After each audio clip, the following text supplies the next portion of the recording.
welcome back to StrangeCast, Player One vs. World's Life is Strange podcast. I'm one of your hosts, Adnan. My co-host Adam is here. Adam, you here? I am present and here. That's the bare minimum. That's the bare minimum I've asked for you. And you're usually here before me, even when we start recording. Have you eaten coffee? Yeah, it's right here. It's in my fellow ode thing from Thunder Coffee, which is a local place here in North Dakota. So you can't get it anywhere else. Unless they give us commission, we do not promote them. They're giving me happiness. Well, they're giving you happiness after you paid them for it as well. Did they give you that for free? No, I paid for it. So exactly. We only promote free things.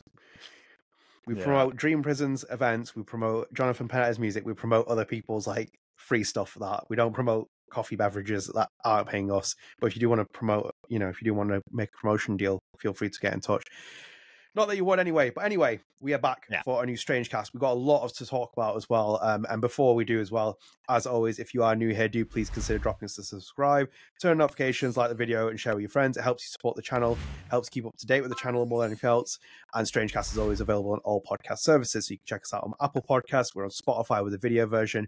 We're on all those services. So go and check us out. You can follow us there. You can subscribe. You can download episodes so you can stay on top of it there. And also a reminder as well, we are not on Stitcher just for the final time because that shut down in August and all those Stitcher fanatics are absolutely heartbroken. I know, damn. Right. Adam, a lot of news to talk about, a lot of topics to talk about. Should we kick things straight off? Yeah, let's kick it off with number one. Absolutely. And I think people enjoy this because there's a lot more Life is Strange stuff we can talk about as well. The last couple of episodes have been pretty bare bones, but a lot more Life is Strange stuff. So we'll kick things off, obviously, with the Life is Strange True Colors comic series. We're going to Eurogamer first. And they have a story which says Life is Strange True Colors comic picks the right ending to continue. So this is from Tom Phillips. And he's put, one of the many optional endings in Life is Strange True Colors will be expanded upon in the upcoming graphic novel Life is Strange Forget Me Not. Forget Me Not launches its first issue in December and picks up a year after the events of True Colors. A full collection of the series will become available in June next year.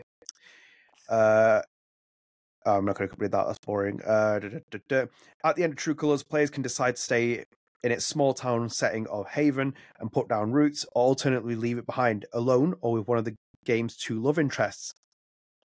Forget Me Not chooses the option where Alex leaves Haven with fan favorite D&D loving sidekick Steph alongside her. It's the option which made the most narrative sense for me, and the one I picked, as Alex's rocky time in Haven felt like it had reached a natural conclusion. The action resumes a year later, with Alex and Steph now in a band on tour. While on the road, the duo pick up a teenage stranger named Lily, who has her own special powers and issues to uncover. Forget Me Not is written by UK comic talent Zoe Foragod and drawn by Claudia Leonardi and Andrea Izio, who worked on the official graphic novel continuation by the original Life is Strange. There's no word yet. I'm not going to read the extra stuff. That's just filler article stuff. Yes. Anyway, that's our story. So we kick things off, obviously, with where we kind of have a bit more substance on the comic series and where it's kicking off. It is going off one of the canon endings, it's making one of the endings and options kind of carry on the story, very similar to the original Life is Strange comic series, which had Max and Chloe in it. We kind of followed through one of those logical conclusions. Adam, how do you feel about them going for this ending?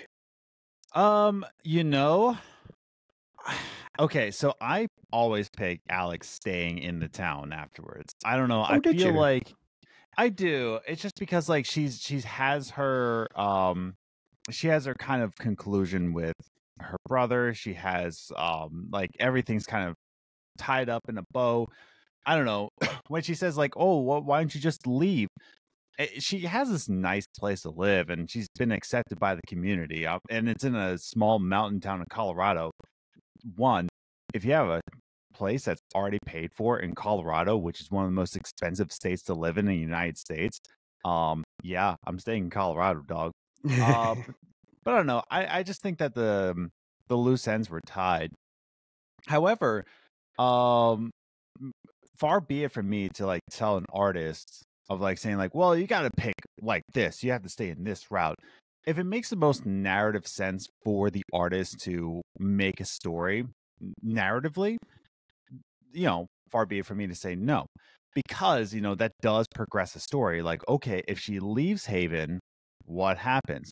If she stays in Haven, you know, what's going to happen? She's going to get ice cream later today, or she's going to go take her shift at the at the bar. Like, you know, not much is going to happen. Where if she leaves, there's more story to tell there. So I kind of agree with where they're going here.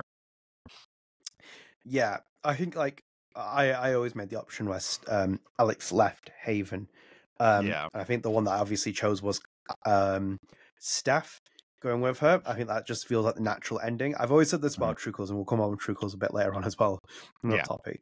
But it always felt quite disjointed, the story at different points. Even with the Ryan love interest, it was like just kind of this optionary theme being carried over from Life is Strange games, where it's like a love interest can be either boy or girl, and it's like, you know, sometimes you need to remove options and like remove like the love interest choice from a player and just go down one route. I think it's just a bit more effective, and it showed with the first Life is Strange, because technically there's not really that kind of like precedent put in place. Like you can do it in the second one with Cass and Finn, but you can't really do it in the first game. Like even the Warren love interest, you can kiss him, but it doesn't mean that it's anything beyond that.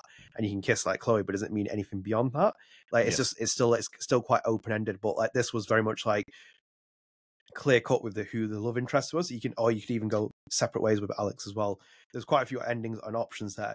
It does feel like the natural one, if anything, and I think more so because they obviously want to keep Steph in the story as well in some kind of way, shape, or form. Yeah, and I don't think they really would have carried a story on with it being in Haven. Like, what else is going to happen? Like, she's basically her story in Haven wraps up very effectively, if anything, from True Colors. Like the entire thing about like Gabe's death, her, you know, solving that with the other people, etc. So I think like there's not much else that can happen in it, and this would be the natural selection for a story. So it's very much taking the line of what they did with the original comic series, and it's a bit of a shame as well that they seem to keep want to doing this and not like exploring original stories in these universes. Because I don't know if you remember my interview with Emma Vicelli.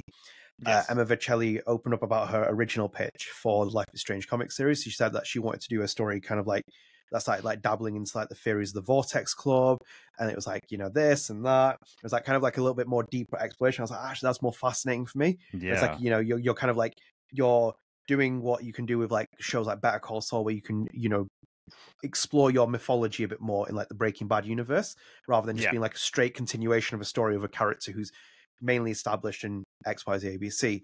I think with True Colors, you could probably have done that. If you wanted to stay in the town, you'd have to like pick a character and then explore maybe deeper in terms of the details of that.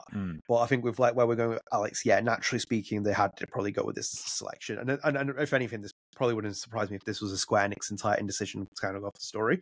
Because like, I imagine Zoe Thorogood is like, you know, penning the story, but it might not actually necessarily be her original pitch. It might just be what Square Enix has pitched as like, we want a story to continue off of this ending. This is what we feel like is the right way of going forward from it.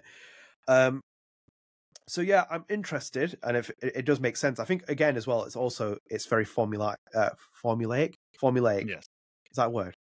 Formulaic, yes, is a word. Okay. Yes. Oh wow, I feel very impressed with myself. Yeah, yeah. I think like they basically follow the formula that happened from the first like Life is Strange comic series run. So it's very similar, isn't it? It's like two main characters from the game, Max and Chloe, and Alex and Steph, going on tour, going on like a band tour. There's like a band in the original Life is Strange comic series. There's so many parallels there. It's they bumped into a mysterious teenager named Lily, and it's like, it's not different from the guy in the first Life is Strange comic series. I think is his name Tristan? I think it's Tristan off the top of my head. So it's like you know, all these mysterious figures come up. It's there. It's very similar. It's almost very eerily similar what True Colors is as well, which when we talk about like Life is Strange 1, like 5, it's very eerily similar, the beats that it's hitting. So yeah, nonetheless, interested. I want to see more. Moving away from my cynic side, want to see more of it. I want to see more details from that. Anything else you want to add before we no, I'm just interested in it. Good that it's coming out December. So a little bit of Christmas present ish. I don't know, but yeah, no, it's good that it's coming out pretty soon. So I always forget that it came out. True Colors came out in September 2021. Like, it's been. Man, it's been a long time. Like it came out 2 years ago. It's one of the topics, man. Yeah, we talked about that. No, it's just, even when we talked about it, it doesn't feel like it's been 2 years, you know?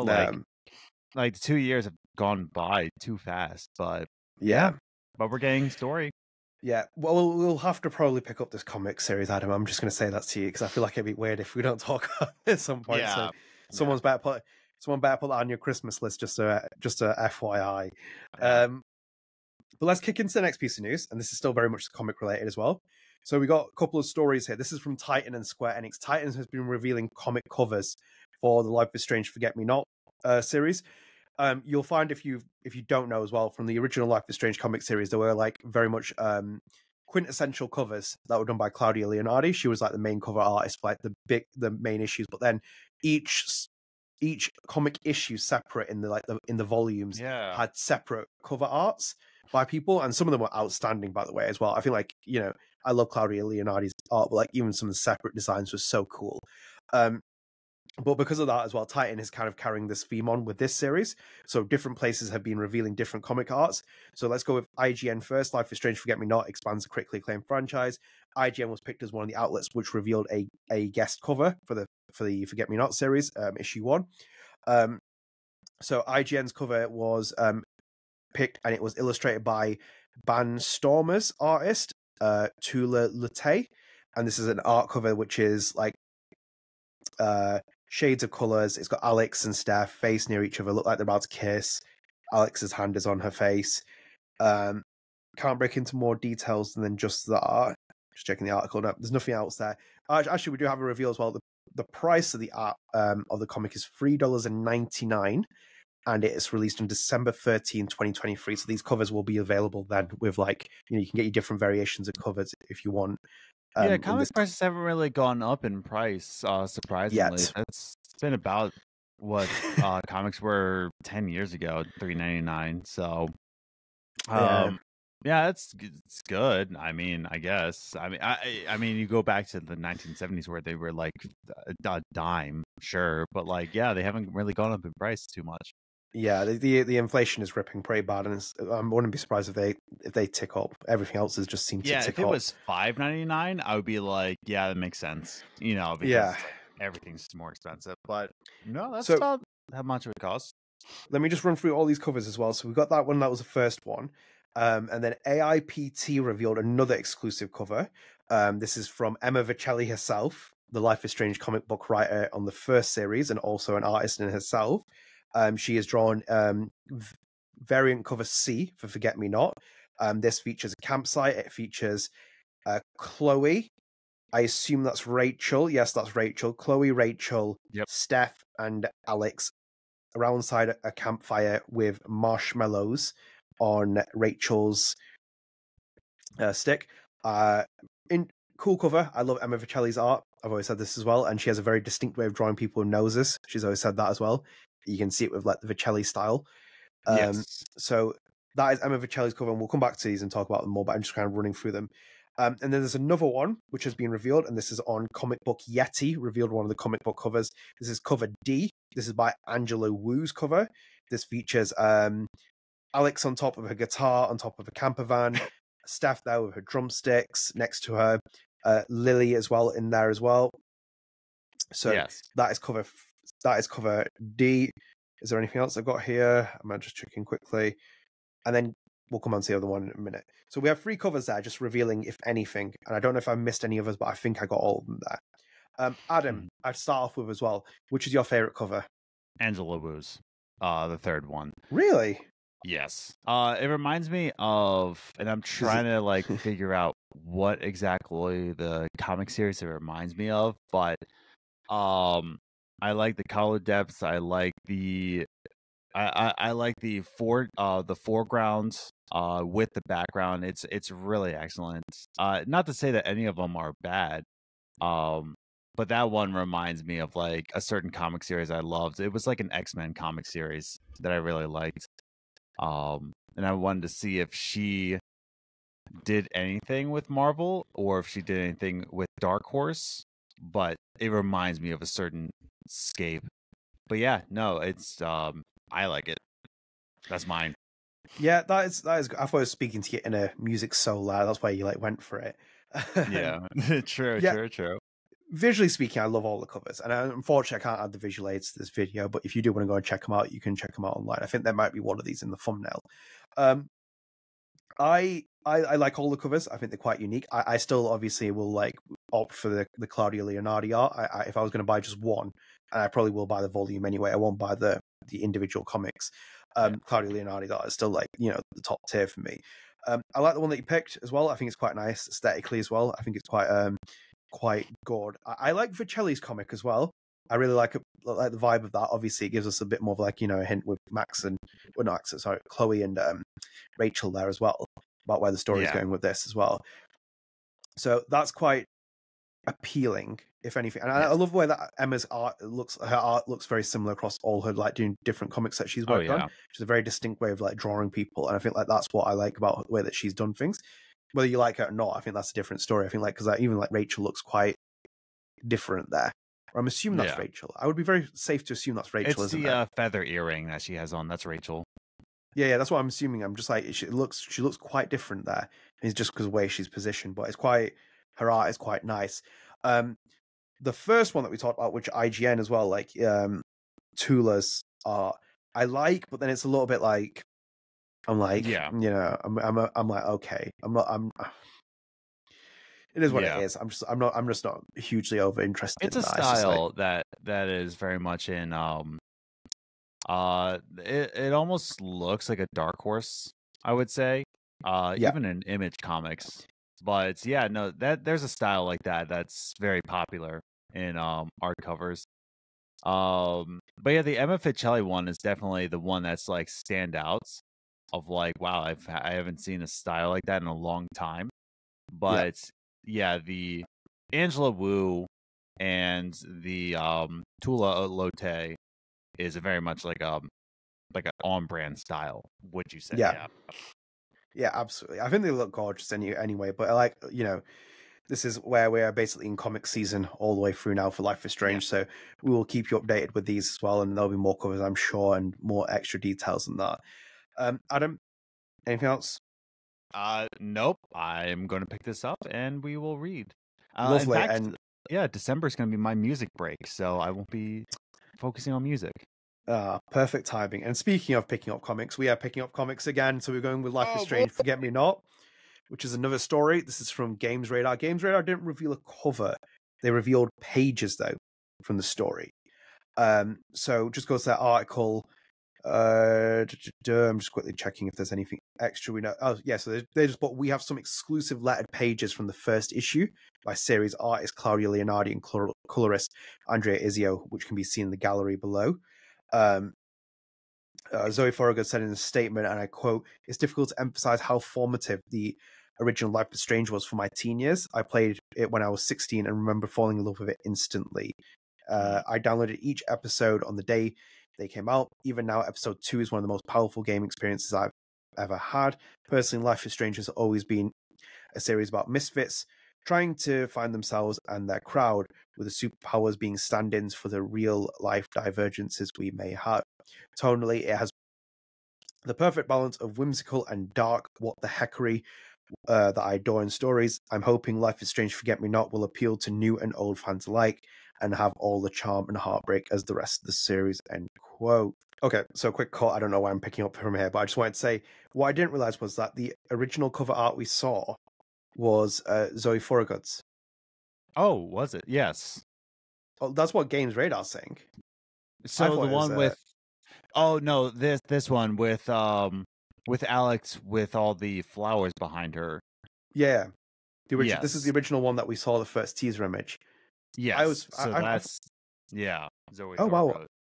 I thought it was Claudia Leonardi's art. That I was completely confused there. So that will be the other cover then. Yeah. So that is quite nice cover art. I think I said this was Claudia's. I was pretty sure it's Claudia's, but no. Okay, so it's Zoe's.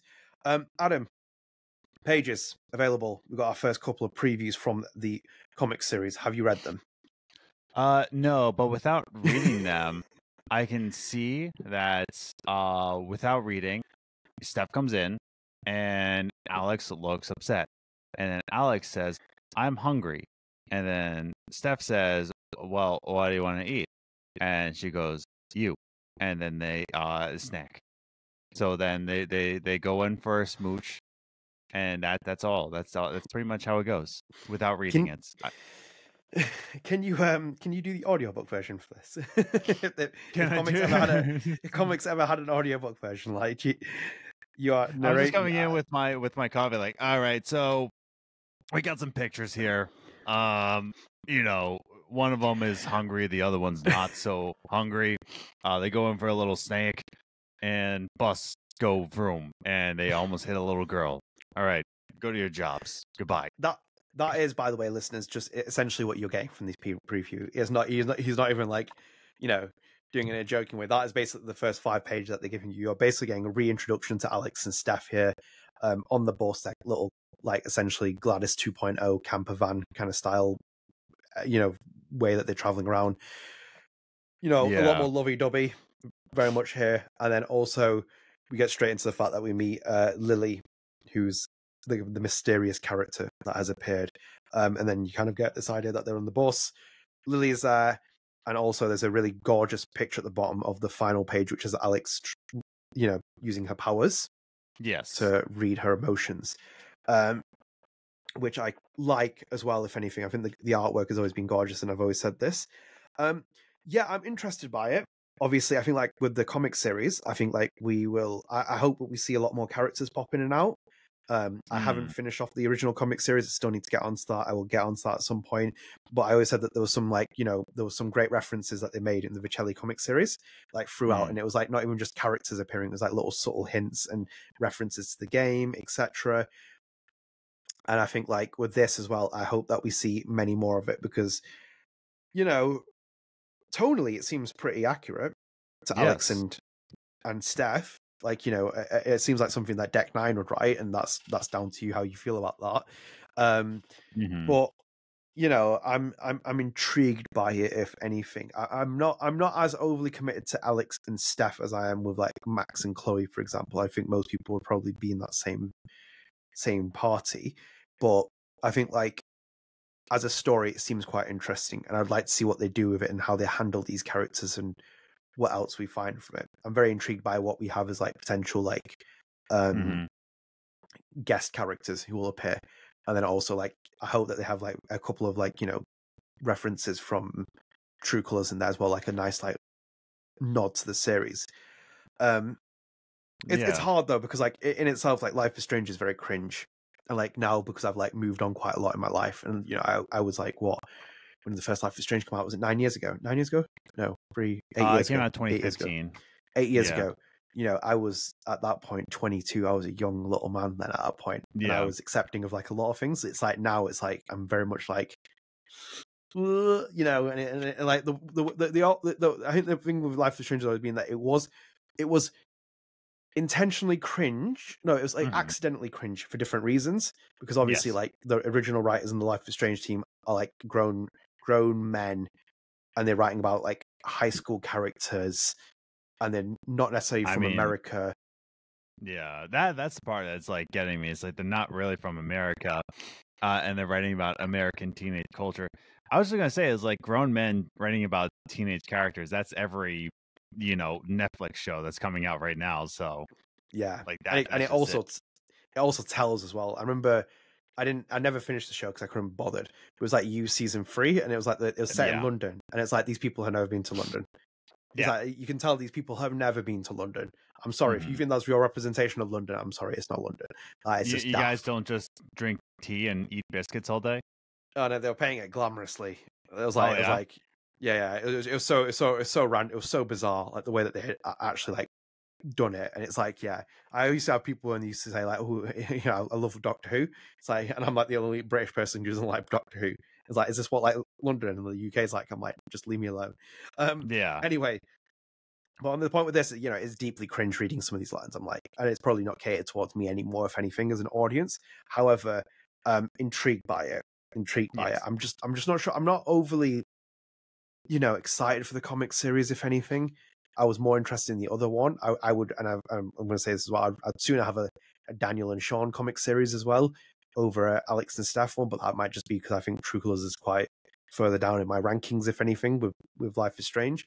But nonetheless, we'll keep up to date. We'll try and go through the first volume and then we'll follow through with that. But I think like hopefully they can keep the mystique and the, you know, mystery alive with the Life is Strange comic series like they did with the original. Adam, anything else to add? How do you feel about it? Did you tell me how you felt about it? I did tell you how I feel. I mean, here's the thing. I just wonder if they're gonna really talk about the book at all. I don't think they will. Like, I don't think they'll reference the book at all because, you know, because the book came out, I want to say March. It came out this year. I just can't remember which month it came out. But the comic was probably already like set. They were already doing the art pieces. You can't kind of rewrite of how a series goes while they're creating the art of it. Maybe in another series, like they won't be in the first issue. I mean, might be in like issue 3 that they could like reference the book. But I wonder if any of the issues will cover anything from Steph's story. So we'll see. Yeah, that would be quite. Yeah, I've completely forgot you mentioned that as well. I completely forgot about Steph's story. Yeah, I think maybe later volumes could have references to it. I think like because like how we could kind of go on with this, because like the original Life is Strange comic series was only meant to be just the one volume, but then it expanded because of the success of it, and that just naturally seemed like it would be with Max and Chloe there. But yeah, it'd be nice if they do a bit of reference towards that. I think it's nice to kind of connect the, you know, the dots with Life is Strange series, especially with True Colors. It seems to have its own little thing, its own universe. Speaking of which, True Colors, actually turned 2 years old this month, as Adam alluded to at the beginning of the episode. Yes. And I think this broke after, was it before or after? I think it was just before the last episode came out. Horrible timing on anniversaries and stuff. But I thought we'd squeeze it in before the end of the month anyway, because this episode will come out at the end of the month. Deck9 tweeted on the 10th of September. They put on Twitter, today, Life is Strange True Colors is 2 years old. Help us celebrate by sharing some of your favorite moments from the game.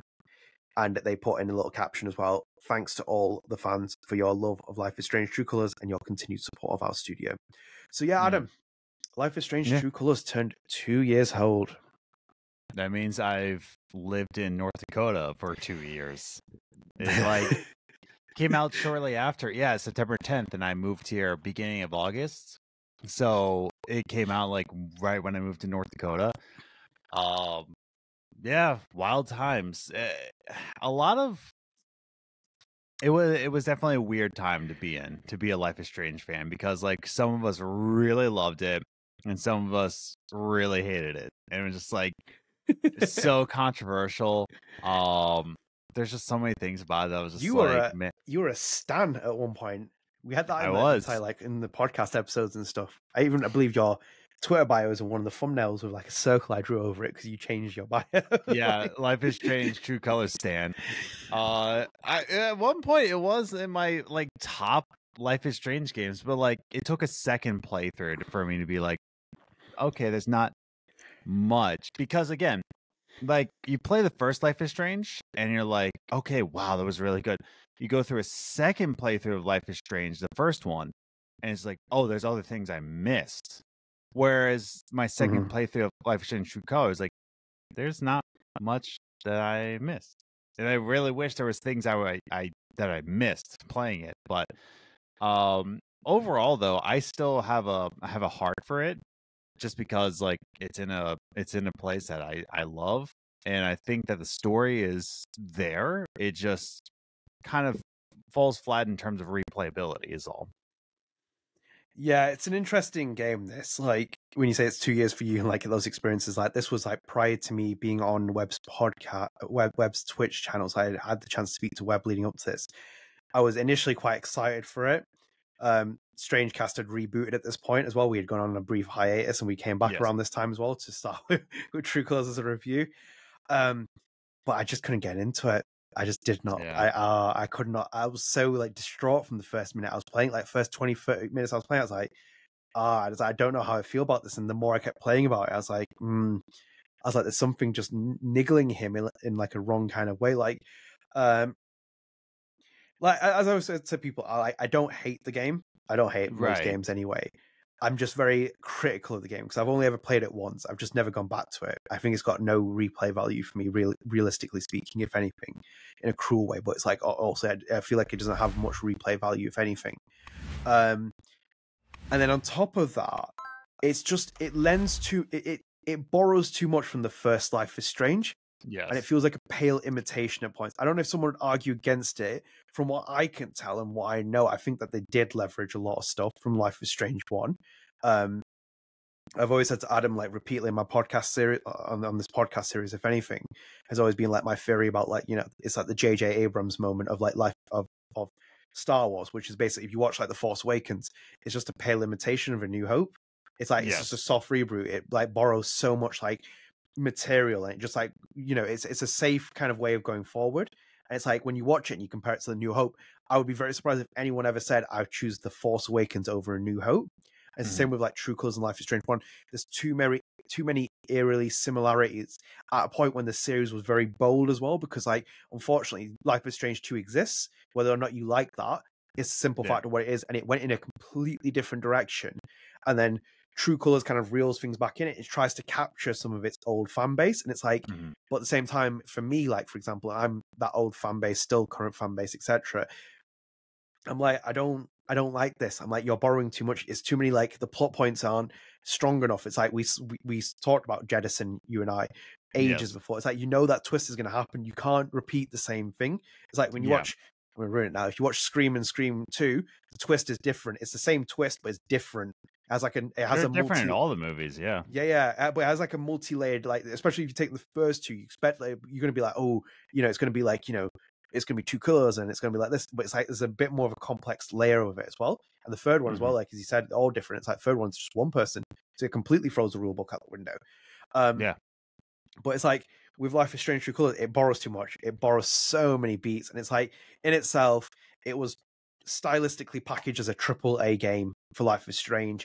It doesn't feel AAA completely. It's still quite short. It's like a little small L-shaped town. There's not a huge amount of replayability in the town where you can kind of just do little missions, etc., and, like, you know, kind of like explore shops and be a bit more kind of like thorough in detail. And then on top of that as well, this also came with the same nightmare of, like, the Life is Strange True Colors, Life is Strange Remastered Collection, because that was, like, kind of bundled in with this as, like, kind of an incentive to sell it. That Life is Strange Remastered Collection was then delayed, came out later, came out an absolute mess, which is still being patched. I think, like, 4 episodes we talked about where it's getting patched still after so long. So it's like, it just kind of like, it I think for me, if anything, it was kind of like a bit of a damning indictment of where the Life is Strange series is at. And it's like, that's where I think, like, for me, like, I've always said this now, and I've realized it a couple episodes ago, as much as I like talking about Life is Strange, I'm really excited about the new Montreal game more than anything else from Don't Nod, especially from, like, Luke and Michel, because they create the first Life is Strange game, they create Life is Strange 2, and I'm excited about what they're doing, because it's like, it's going to be more homey to earth of what I really liked from those games. And that's not against Deck 9, because Deck 9 did great work on Before Storm. I really enjoyed Before Storm. I still enjoy True Colors to an extent. It's just not as strong as the other entries in the series. So whilst I'm dimming downing on it, I did really like a lot of things. The motion capture, the performance direction from Webb was incredible. The artwork was beautiful. The performances from actors were great. You know, I will forever be happy for the fact that this game opened up doors for me to talk to actors from this series, and also, like, you know, have a great friendship with Erica Mori as well from that. Who recently appeared on our episode, which you should go and check. It was about the Expanse, and you should definitely check that out. But yeah, it's a weird one, True Colors. It really is. It feels like sometimes when I talk about it, I also feel like I'm putting my head down and, like, oh, I'm, like, hating on it. I'm just very critical of it. It had some great moments. It had a lot. The performance was great, etc. But it just lacked a lot. It really did. I think it lacked a lot. Yeah, it did. It was like, it was lacking. Like I said before, it was lacking the need for replayability. It was lacking good amounts. You know, I don't know. It was just definitely not disappointing. It was just more of like, oh, this is it, you know, kind of thing. Yeah, but I think some people are really content with it being this is it, and that's fine. I'm unfortunately kind of like, I wanted more. I'm just a little bit disappointed. It wasn't as more as I'd hoped, if anything. So that's how I felt about it. It's a bit of a tough one, but ultimately, that's True Colors. Is there anything else you want to add? No, I think we covered everything. Do you think this game is aging poorly? More so the Yes. years are going past. Really? Yeah. It's aging poorly.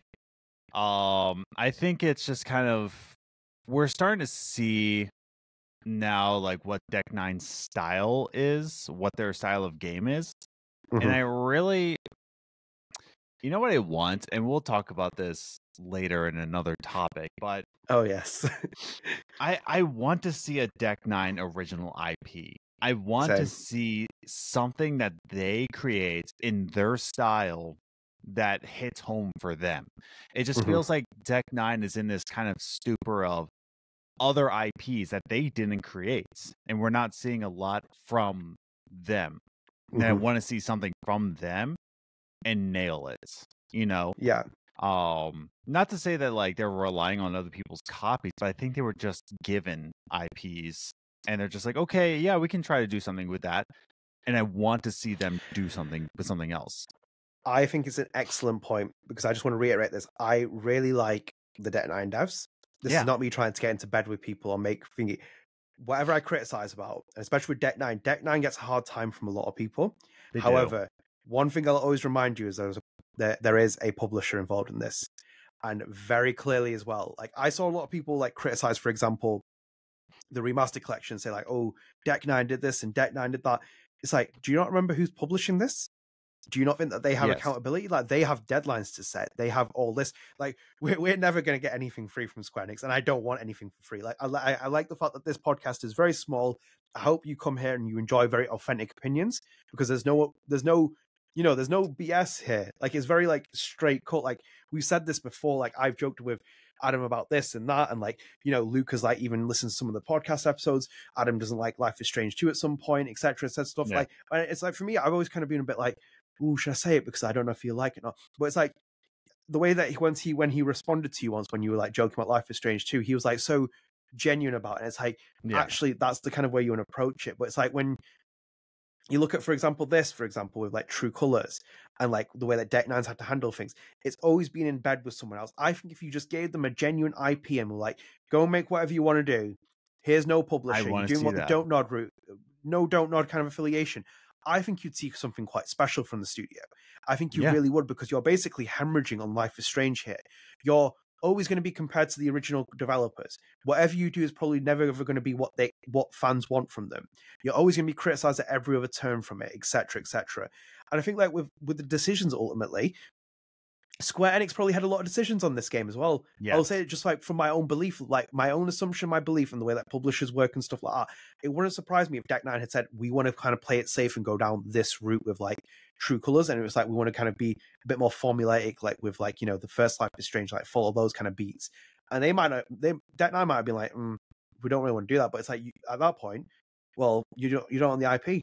It's a Life is Strange to the Square Enix IP. Square Enix can make whatever stories they want with it. So you're basically at the mercy of whichever publisher's publishing the game. So I think like that's the unfortunate reality with Deck 9. So it's like in itself, the only thing that this gave me an indictment of is that the fact that the next Life is Strange game could be the final Life is Strange game for a long time. If it is in development, if it's in development, if it's in some kind of phases, I don't think this series has that much ammunition left. For example, if Don't Nod Montreal's game becomes an absolute banger of a hit, becomes another sleeper hit, just like the first Life is Strange, that for me is that it's a nail in the coffin for Life is Strange, because that point is a Don't Nod IP. Don't Nod are going to be like laughing themselves to the bank and also laughing to the fact that they have a huge IP that's been as successful as Life is Strange. Why are people going to buy Life is Strange 1, for example? Let's just say, hypothetically speaking, the Montreal game is beat for beat spiritual successor style to Life is Strange. Spiritual successor, not in the sense it's a direct continuation of Max and Chloe's story, but in terms of like a pure homage, very similar eerily. Who is going to be attracted to that game more? Yeah, exactly. And it's like, that's the huge thing with it. Like this game only, for me, True Colors, if anything else, was like a damning indictment where Square Enix has taken the series, if anything. Like even with all this stuff like this coming out with True Colors has been out for 2 years, and you're rolling out what? Steph's story? You're rolling out a comic series? It's like, why was this not being done a year into it? It's like there needs to be another Life is Strange game soon. Soon. Like there's not like a full fit timeline, because like for one thing I do, for example, on the podcast, I watch how the views count, for example. I watch what we cover and stuff. I understand from the audience's metrics what's happening. For example, a lot of the older videos had a lot more views, and it's for different reasons, etc. But the series has like slowly dwindled. It's like even when we have a couple of people who listen to the podcast, they're like, "Oh, thank you for riding the flag high of Life is Strange. Thanks for supporting it. Thanks for continuing." It's a very small minority now. I think like the base, and it's all it's done over the years and months and stuff like that, and more iterations of games that come out, the base has continued to shrink, and it's shrinking and shrinking and shrinking and shrinking. And it's like they're just not giving it as much freedom as it is. They should have just basically said, you know what, Life is Strange 2 is a very divisive entry. You know, screw it. Here you go, Deck 9. Have free reign, make whatever game you want, fit whatever story you want to do it with. Let's just see what happens now. And I think you would have probably seen even something even more spectacular from Deck 9. I genuinely think that there were decisions probably made from Square Enix, from the top brass of like certain things, and they were like, it had some kind of, you know, control over the way the direction of the series is going. And if you don't believe me, then fair enough. And it might not be completely right, but I wouldn't be surprised if as well. And it seems very likely that the publisher had a lot of hands on this game. Yeah, I agree. So yeah, it's a very tough one, True Colors, and it's interesting to say that it wouldn't age. It's an age as well as you think it has. I think the same as well, because like I haven't gone back and touched it once. It's sitting on my dashboard. Like I want to do the PS4 trophies and stuff, but I don't have any interest in playing it. It's just like it doesn't really appeal to me if anything else. I love the performances, love the actors I've been able to speak to, meet, etc. But for a game, it doesn't stand anywhere near the other 3 entries. For example, Life is Strange 2, BTS, and 1. Yes. Yeah. No, I agree. Yeah. Next topic. Yeah. Okay, so a short piece of news, and again, True Colors related. Just wanted to plug this in, which is from Katy Bentz herself, Life is Strange, True Colors, and Before the Storm. Steph Gingrich herself just put, and I'm tweeting this. This is from 22nd of September. She put, in case you missed it, huge Life is Strange True Colors cast signing happening on the 30th of September at 1 p.m. PT to celebrate the 2nd year anniversary. This is a limited time print. You don't want to miss it. She put this on Twitter. I'll just quickly plug in this to spread the news as well, so you can go and check it out. There's pretty much, I think, most of, if not all, the actors there that are going to be there. So it's Katy Bentz, Erica Mori, Steve Austin, Han Soto, Eric Emery, Cody Linman, Xenia Scott, Daniel Vivatis, Karen Slack, Anastasia Davidson are all in that photo as well. So there's a lot of people there. They're doing a signing. Go and check it out. There's a Streamly link as well. You can buy your prints. You can tune in for the signings. Let me just quickly check that out. So 1, 2, 3, 4, 5, 6. How many actors are there? How many actors are there? 3. 1, 2, 3, 4, 5, 6, 7, 8, 9, 10. I've spoken to 6 of those people. How mad is that? That is mad. So you've spoken to Katie, Erica, Steven, Anastasia. You've spoken to Daniel Vivardes and Xenia Scott. Spoken to Xenia, didn't you? Yeah. And that's it. It's just 5? Was it 5? No, yeah. Because you haven't spoken to Eric, you haven't spoken to Cody, you haven't spoken to Karen. No, sorry, it's 6. It's Katy Bentz, Erica, Steve Austin, Anastasia, Daniel, and Xenia Scott. Oh yeah, that was 6. Yeah. I just didn't count Anastasia. Yeah, she was on our podcast. I thought I counted Anastasia on mine, but yeah, you've spoken to 6 out of 10. 6, that's crazy. Yeah, there's some even more as well. Even Jim Hunt's not there as well. Love Jim Hunt. Oh, yeah. Ducky, what a man! What a man. Yes, there's quite a lot of actors there. That's quite the ensemble of people that you got there as well. So I would go and check it out as well. As I said, this is just a quick plug for that. If anything, Adam, next topic. Yeah, just saying that's not the only thing that's going to be happening September 30th. We'll come to that and spread the arts. I have no doubt about it. Next topic, we are going to Don't Nod Montreal. It has to be. It's a staple of this. We are going to Michel Koch, who we've spoken about in this podcast episode before. Studio creative director and game director at Don't Nod Montreal. Life is Strange 1 and 2 co-director. He tweeted on the 16th of September, had a very busy week at work with some great advances on the project. I cannot talk about it yet, but I can't wait. Smiley face. Yes. Very exciting times now. We are in full momentum shift forward. We had a tweet from Marin from our previous episode as well, who works at Don't Nod Montreal, and confirmed that there were wraps for their shoots, so we can officially end at There wrap were gate. breakfast wraps. They were sandwiches. Wraps. Yes, and even Michel liked one of the tweets along those lines as well. So he also sealed the deal on that. So there were wraps, and that is a wrap on that. Yeah, fiasco. But mainly this is where we see momentum picking up now as well. Because if I remember correctly, when I was once trolling through Michel's tweets, and yes, this is how sad I am as well. I was like once looking through his tweets. He was talking about the mocap for a while, like when Life is Strange 1 was being made and etc. He'd opened up about the mocap being done. You're just like, oh, we've done mocap shoot, we've done this, we've done that. And then eventually it started like picking up storm where he's like, did this tweet where it's like, hey, we're like making good success in the project, etc. So I feel like we're in the same bracket now. And I think like we're now leaning towards a 2024 release reveal. Yes. And I wouldn't be surprised, for example, if him tweeting this now in September, because like you have to remember as well, I think it was either 2014, June, July, August that Life is Strange 1 was announced. I think it was maybe August where it was like Gamescom, it was announced or something. And it was like the way it was revealed. And then the first episode came out in January 2015. So if you think about it now as well, September, we saw first images of mocap, for example, in August.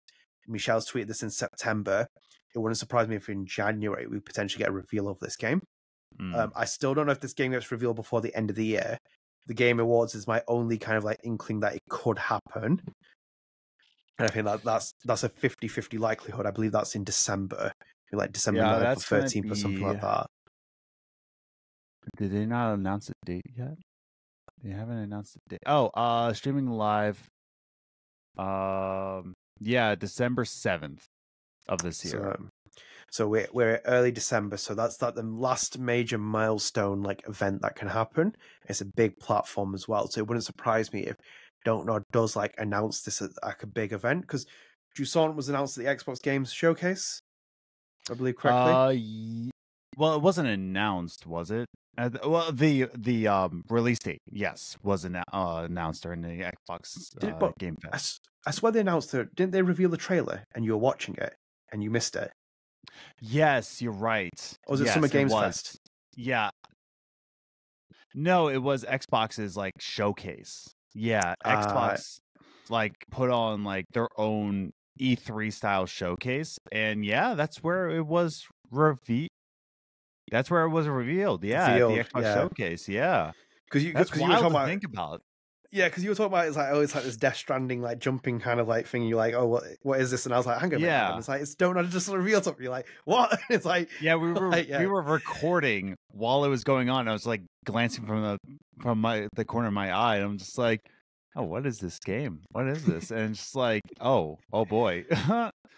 But yeah, no, it was announced during the Xbox showcase. Yeah, so like I would expect the Montreal game to be announced at a showcase of some kind of event, and like the Games Award is the only thing that's like from now until the end of the year something that happens. It wouldn't surprise me if we get a reveal there, personally speaking. I still expect that this goes into 2024 with a reveal and then a trailer, but it wouldn't surprise me by the end of the year if we get something. There's still like room from now until like there's a lot of time between now and December to kind of get at least whatever they're doing together, because it's like motion capture is done or done in that right at least, and then also like things are moving forward in like quite a headway. Let's just say I'm not a game developer, but maybe like a strong 60 to 70% complete, maybe if not more, 80%. Maybe I'm not a game developer either, so it's hard to say, man. It's really hard to say, but I think we could get a teaser trailer pretty soon, like another teaser trailer. They wouldn't be talking about it as much if they weren't as far. They were quiet for a long period of time, like a long period of time. Like there was like a couple of times when they popped up, like Luke, Michel, or some other developer, or some variation of whoever it was. But it's like they were very quiet. But it's like since like the reveal of the logo in the beginning of this year, it's like it's just been like trickling down of information. The lineup for Don't Nod goes up to 2025. This is like we've had reveals like left, right, and center on other games, and like games that have come out. Gerda, we've had Jusant, Harmony, Banishers. There's nothing else lined up for the minute. 2024. Koira is 2025. Yes. This is naturally my assumption is going to be 2024 for this game. and the fixed release of it. Maybe a summer release, I think it could happen. But nonetheless, very exciting for Michel to tweet that. I'm very excited for that. It seems like some solid progress is being made, and we will be keeping very much an eye out on this project going forward. Adam, anything else? I was in a craft store when he tweeted this. Wow.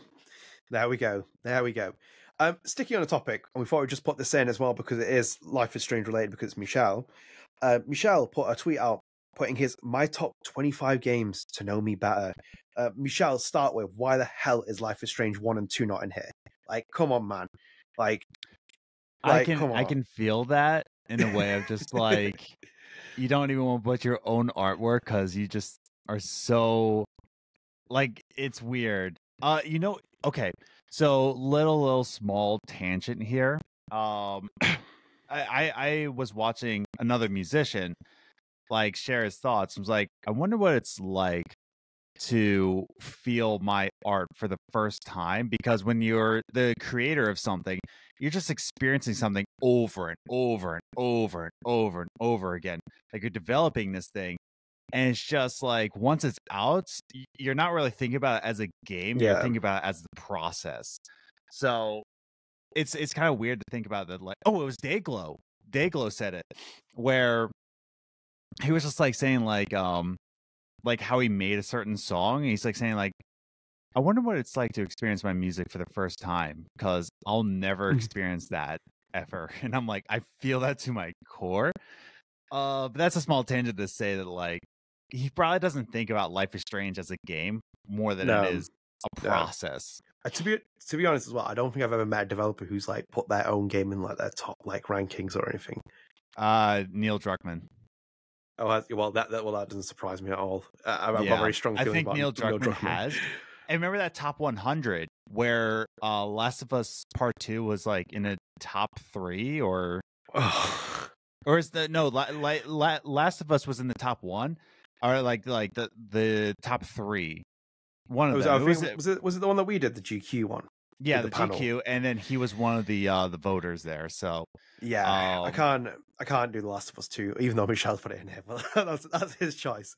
Yeah, but anyways, no, I agree with you. I don't think you put Life is Strange 1 or 2 in here. I just think it's like it's like creative work, isn't it? It's not necessarily something that's going to be like something that's going to be top. Like these games will probably like have it inspired him in different ways. So I just wanted to read out some of the 25 games he put in here.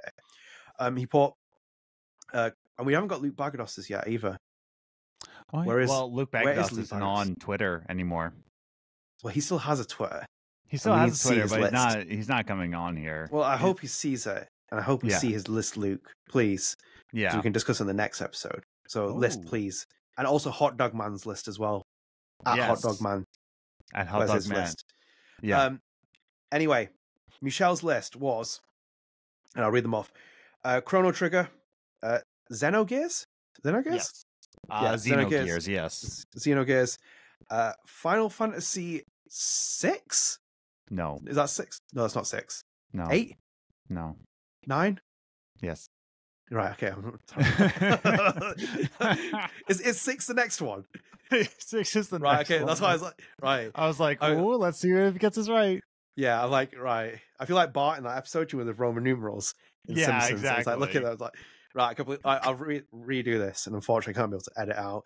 Chrono Trigger, Xenogears, Final Fantasy 9, Final Fantasy 6, Last of Us Left Behind, The Elder Scrolls 3. Yes. Sorry. The Elder Scrolls 3, Morrowind, Gone Home, Outer Wilds, Echoes of the Eye, Baldur's Gate 3, The Elder Scrolls 5 Skyrim, Fallout New Vegas, Outer Wilds, The Last of Us Part 2, Silent Hill 2, Alan Wake, The Legend of Zelda The Wind Waker, Firewatch, Final Fantasy... You can do it. Oh, is that Final Fantasy 13 Online? No.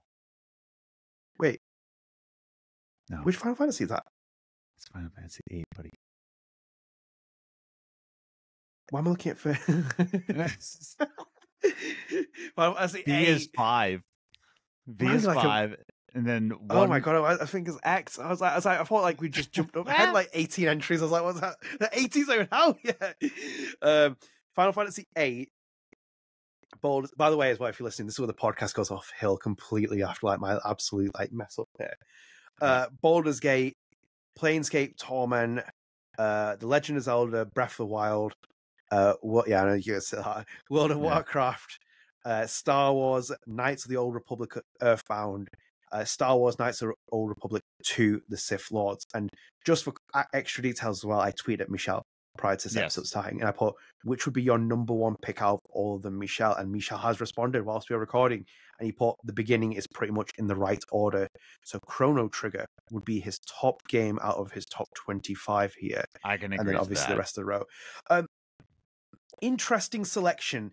Obviously, having spent like enough time kind of like, you know, nosing through what he does in my spare time and stuff, and obviously knowing that he likes playing what's it called? What was the game at the beginning of this year? Elden Ring?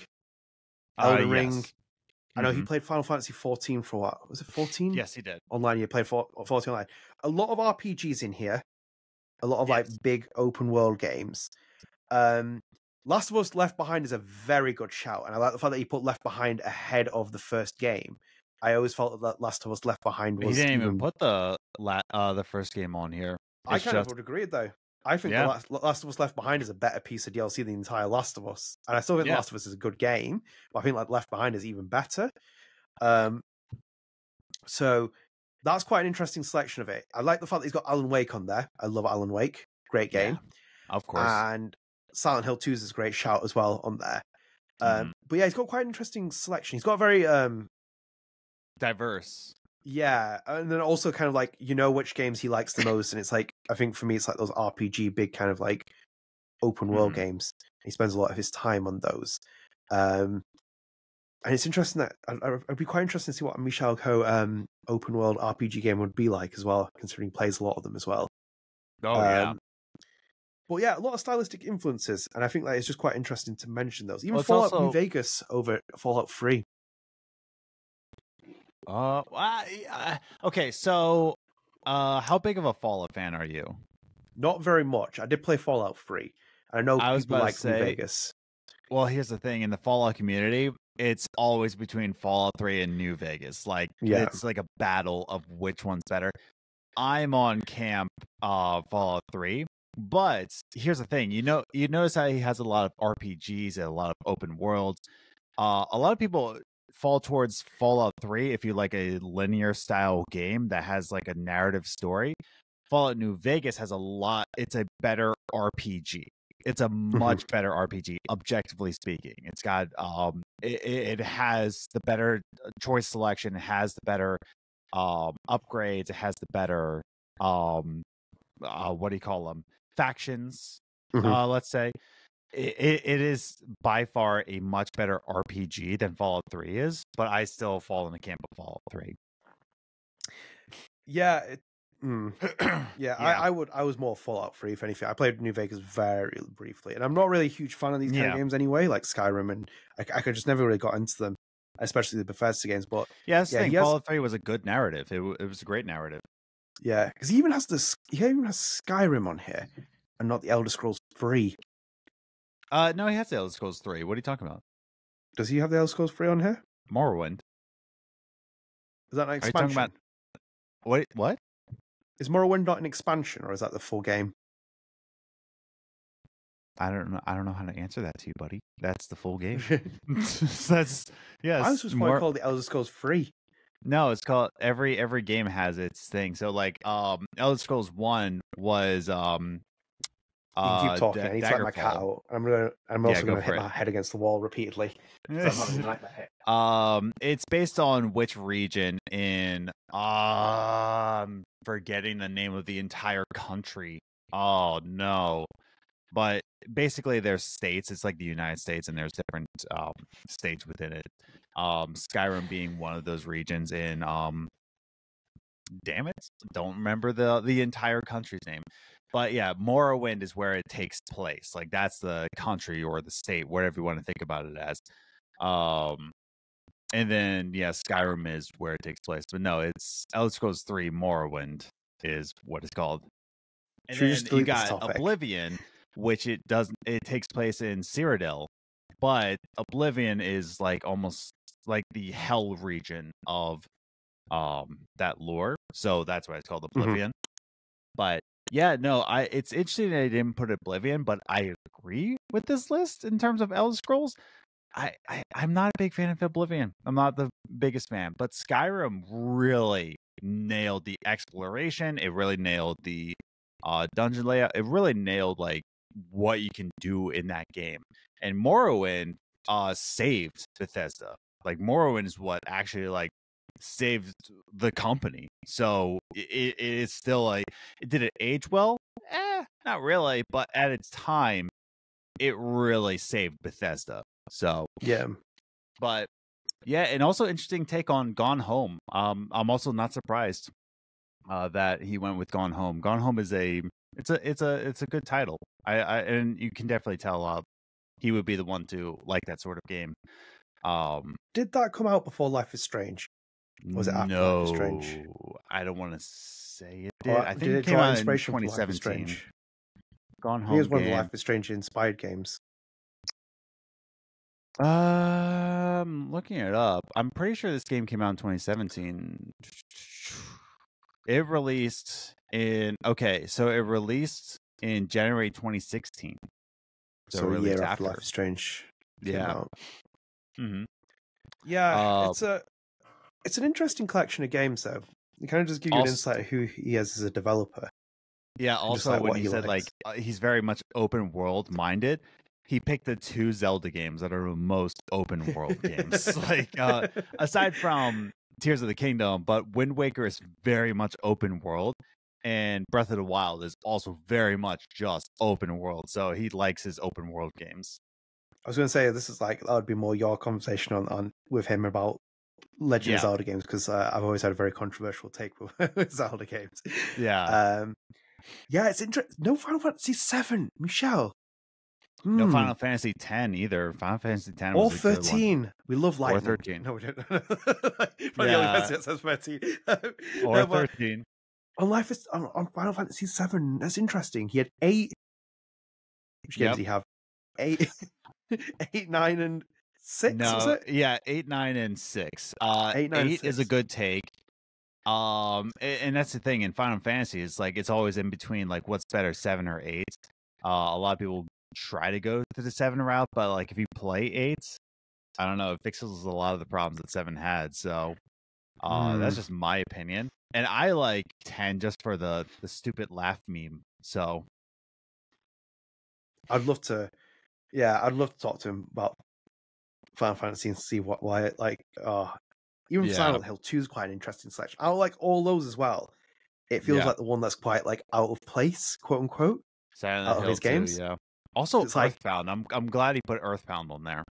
Yeah, because like in itself, you like take like if you said that this guy made Life is Strange 1, and you like circled some of these games, you can see like half like elements that start bleeding into Life is Strange 1. The only ones that really go into those elements are Gone Home, Firewatch, Left Behind.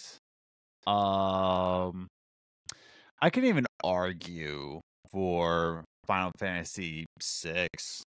But even Gone Home and Firewatch came out after it as well. So like, they probably drew inspiration from Life is Strange, if anything. Yeah, exactly. There's not a lot of like in terms of like what came before Life is Strange. Alan Wake, when did that come out? That came out 2013, didn't it? 13, yeah. It was quite early. It was quite early.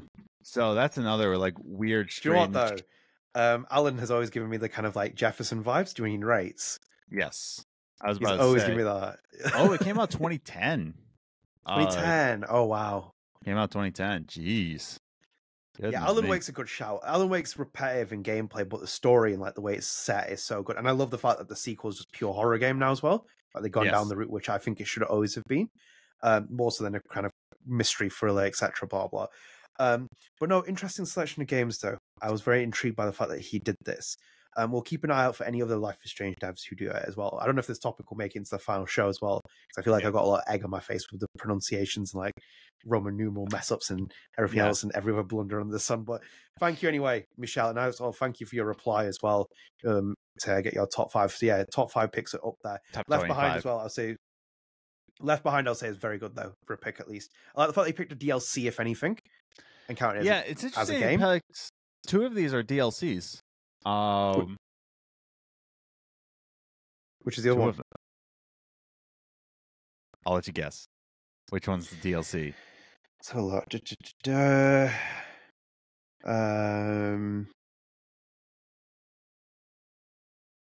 You can do this. I believe in you. Going crazy. I think I'm going crazy. I think we should just maybe move on. Echoes of the Eye. Yeah. Outer Wilds, the Echoes of the Eye. Echoes of the Eye? Yeah, that's a DLC. That's expansion? Yep. Damn. Yeah. Did not know that. Outer Wilds is a good package of a game. Come on. Sorry, what? I just realized that Outer Worlds is in there, and it's Outer Wilds.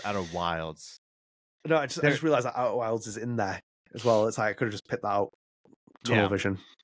Yeah, the Outer Wilds is a great package. If you like mystery games, if you like sort of procedural generation, if you like the time, like if you like Majora's Mask, you'll like Outer Wilds. But yeah, no, it's a damn good game and a really good DLC. So good shout. I like the fact that he's put 2 DLCs in there at least, because like for me, if I was doing the top 25, like PT would be in there for me. The one that Kojima did, but then also like in itself, I put Never's Den in there, like BioShock 2. Okay, yeah, I love that. I played that DLC years after it came out. I only played it because of the collection that came out. Never got to it before, but I always heard from people. I didn't hate BioShock 2. I enjoyed it. But then people always said, like, if you play Never's Den, it's like what you wanted BioShock 2 to be. And when I played it, I was like, actually, it's so spot on, these takes. It's such a good piece. It's one of the best DLC pieces I've ever played. But no, interesting selection nonetheless. Thank you, Michel, for that topic. At least we can have Luke Bagados, get your list done. Come on, man. You need to see this list. Yeah. Might tag him as well, actually. Anyway, we'll move on to our next piece. Adam, next piece, news. Yes. You ready? Yes. So we are staying with Don't Nod at this point, and we are going to an interview at Dexerto, which is about Jusant, which is coming out, I believe, next month, October. So this is an interview with Kevin Poupard and Mathieu Boudelin. Boudelin. Let me just look right here. Third paragraph. Fourth. Yeah. Counting's not my strong game today.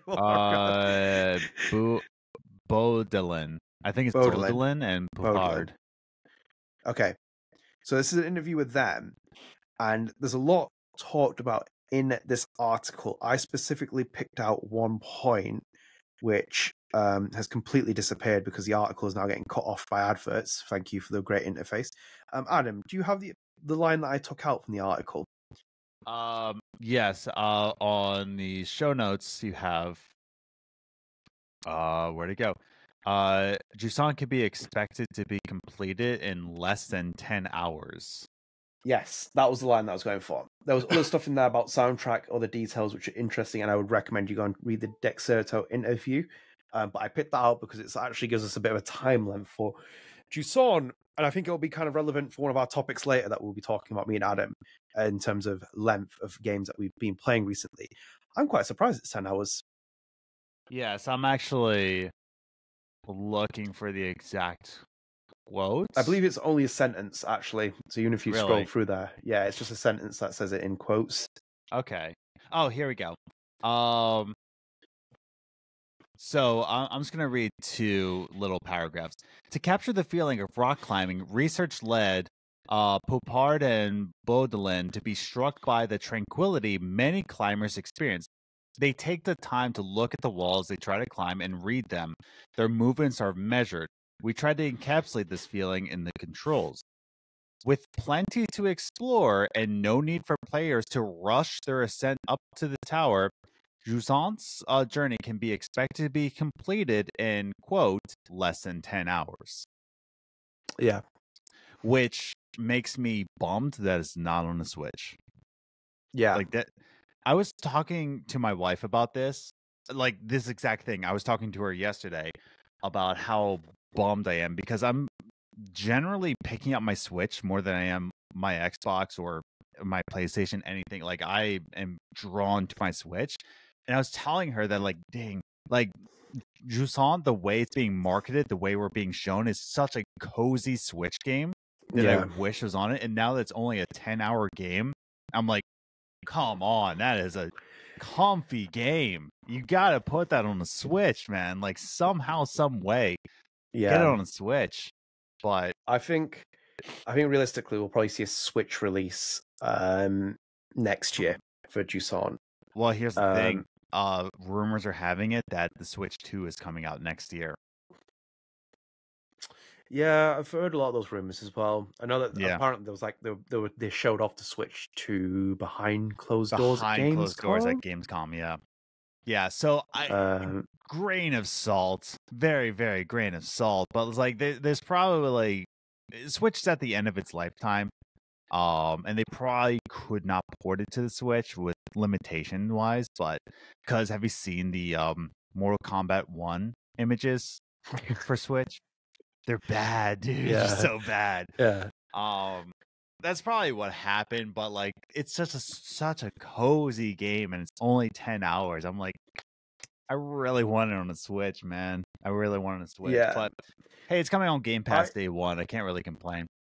Yeah, I imagine it's I feel like when you say it's that as well, because I think I'm thinking back to my interview with Alex that we did on the channel, Alex Jones, where it was like we should talk about the fact that they use like the Xbox Dev Kit. It's like, you know, Xbox is really friendly with like development stuff. So it's like, I imagine if you develop things for Xbox and PlayStation, it seems a lot more seamless than actually like Switch seems to be a different animal. And the same with Nintendo. Nintendo doesn't really care about the, like, you know, what happens with like, for example, like Mortal Kombat and third party games. It's kind of become like almost a unwritten rule where it's like, if you buy third party, I don't know what you're expecting from on the Switch, because like their console is built to support their games mainly. Like it's like, you know, the house of Nintendo is built on first party games. Yes. It wouldn't surprise me if they try and move it to Switch, because like Gerda has moved on to that and other things have moved on to that. And I mentioned Gerda because it's our next news topic as well. Yes. But it's like, you know, I think it wouldn't surprise me if they move on to that. I think it should be on Switch. It looks really like when you watch that trailer, that showcase and any other trailer, it seems very much like a game you'd love to have on Switch. But I'm surprised that it's like just under 10 hours as well. Like, you know, considering what we've been playing recently in terms of length and stuff, I thought it might even be shorter.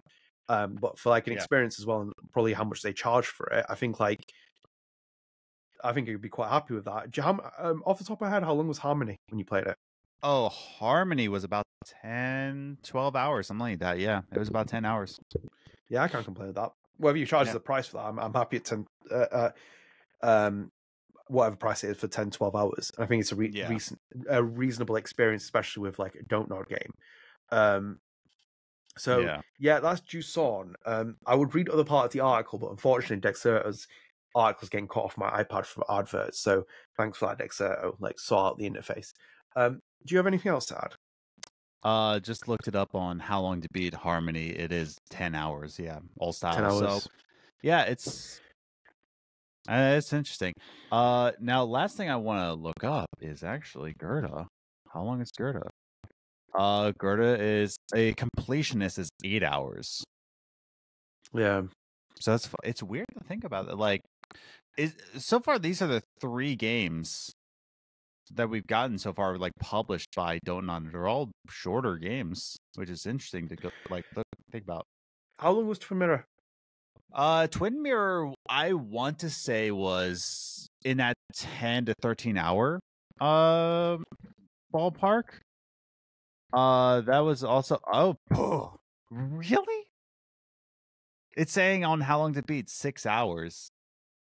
I mean, it sounds right because they're 5 episodes. Each of them are about an hour.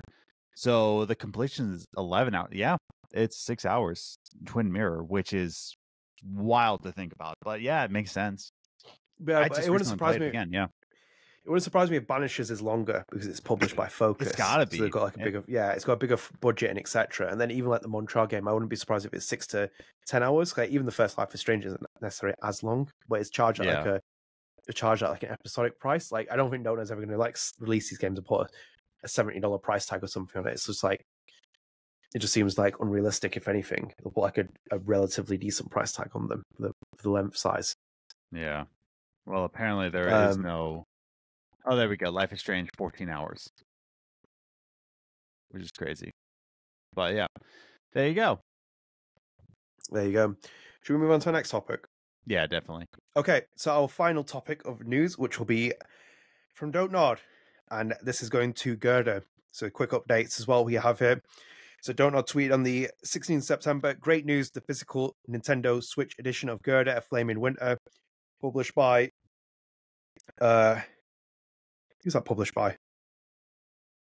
Oh, can't see the name.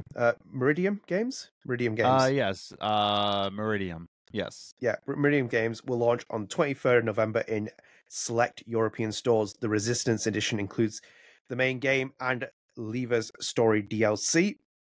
Yes. And on top of that as well, Don't Nod also tweeted as well separately 2 days prior to that.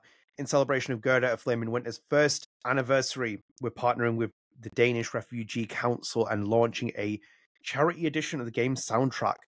All proceeds will go to... Oh god, I can't... Tagging that. Is it Danish Refugee Council goes to? Oh, great. Musk's Twitter, I can't see what's in there. All proceeds are going to the charity who supports and protects their rights. So basically, 2 pieces of news there. Gerda has turned 1 year... Well, 3 pieces. Gerda has turned 1 year old. We have the physical edition coming out in Europe with a release date set on in Europe. And also we have Don't Nod supporting a charity for Danish refugees, which we wanted to plug as well.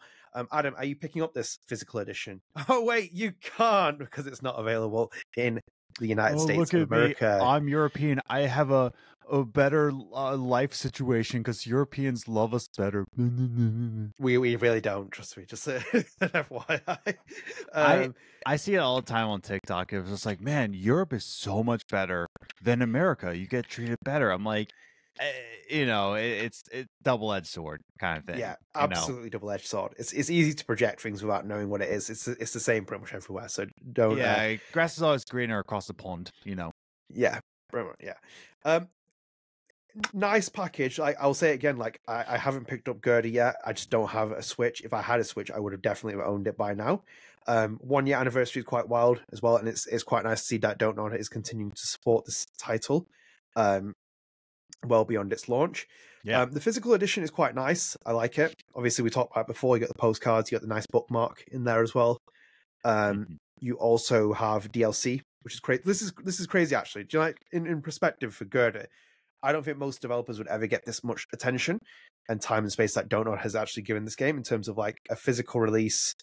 Yes. Coupled with like, development with someone else, a physical release, a DLC, and just continued like marketing. Mm-hmm. Yeah. That's the thing. So like it's a small game, like pretty much it is a small game, and yet it's still being promoted like heavily. Like it's getting this like big like physical edition. It's not just getting a physical edition like physicals would, but it's getting all this stuff. Yeah, it's wild to think about that. Don't Nod is really pushing this. Yeah. Yeah, no, it's great thing, and we wanted to give that a bit of a highlight. And also, if you are interested in Gerda's soundtrack, you can go and buy it, and you can also get the vinyl, and you can support a charity in that cause. So we wanted to promote that. Gerda, I will one day pick up, hopefully at some point. Is it on PlayStation yet, or is it Xbox, or is it not? Is it just Steam I think and it's only Switch? on Switch and Steam. Yeah. Come on, go get that PlayStation Xbox version ready for us so we can play it. Come on. Yeah, right. It's I think it's only on. Is that right? Yeah, I think so. I think it's only on Switch and PC, which is wild. Damn. Yeah. It is wild. It is absolutely wild. So we'll wrap up the news there. There's a lot of topics. I hope you've enjoyed that so far. We have 2 mini topics and main topics. We'll kick things off here, which will be the end of our review episode series for The Expanse. The episode 5 came out. Actually, we've got a bonus DLC. We'll do that next year when it comes out. The Expanse episode 5 came out. Me and Adam thought we'd talk about it. This will be spoiler heavy. This will also probably be an entire talk about the entire review of these series as well. Adam, how do you feel about episode 5? Those big sigh that. Speak to me. Yeah. Disappointing is not the word I want to use. It's just more of like man, that wrapped up quick. Like, kind of like, man, that just kind of like, I just feel like there wasn't a lot of nuance to the ending. It was just kind of like next scene, next scene, next scene, next scene. Oh wait, next scene, and it's just like gunfight, gunfight, gunfight, and I'm just like, I don't know. It's just wrapping things up too quickly. Like, let me enjoy this a little bit. Like, let me savor it. Let me walk around the ship a little bit. I don't know. It just felt like it wrapped up too quickly, in my opinion. Like, I don't know. What do you think? Yeah, it was an interesting episode. It was entertaining, I'll say that, because it was like guns blazing. Where it's like all momentum is put onto one part of the story. So it's like, I think this could technically be the shortest episode. I think so. I think it took me like 35 minutes to beat this.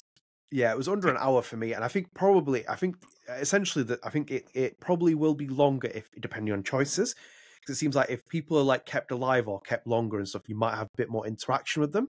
Because it seemed like things just otherwise it was like, as you said, it was just a momentum building. I think the only part which was a bit slower and kind of like that kind of meatier time spent with was with Virgil. Yes. And it's like you can basically calm him down. It's like, but if you don't do that, you can just storm off. And it's like, hang on a minute, you don't even have to like help him.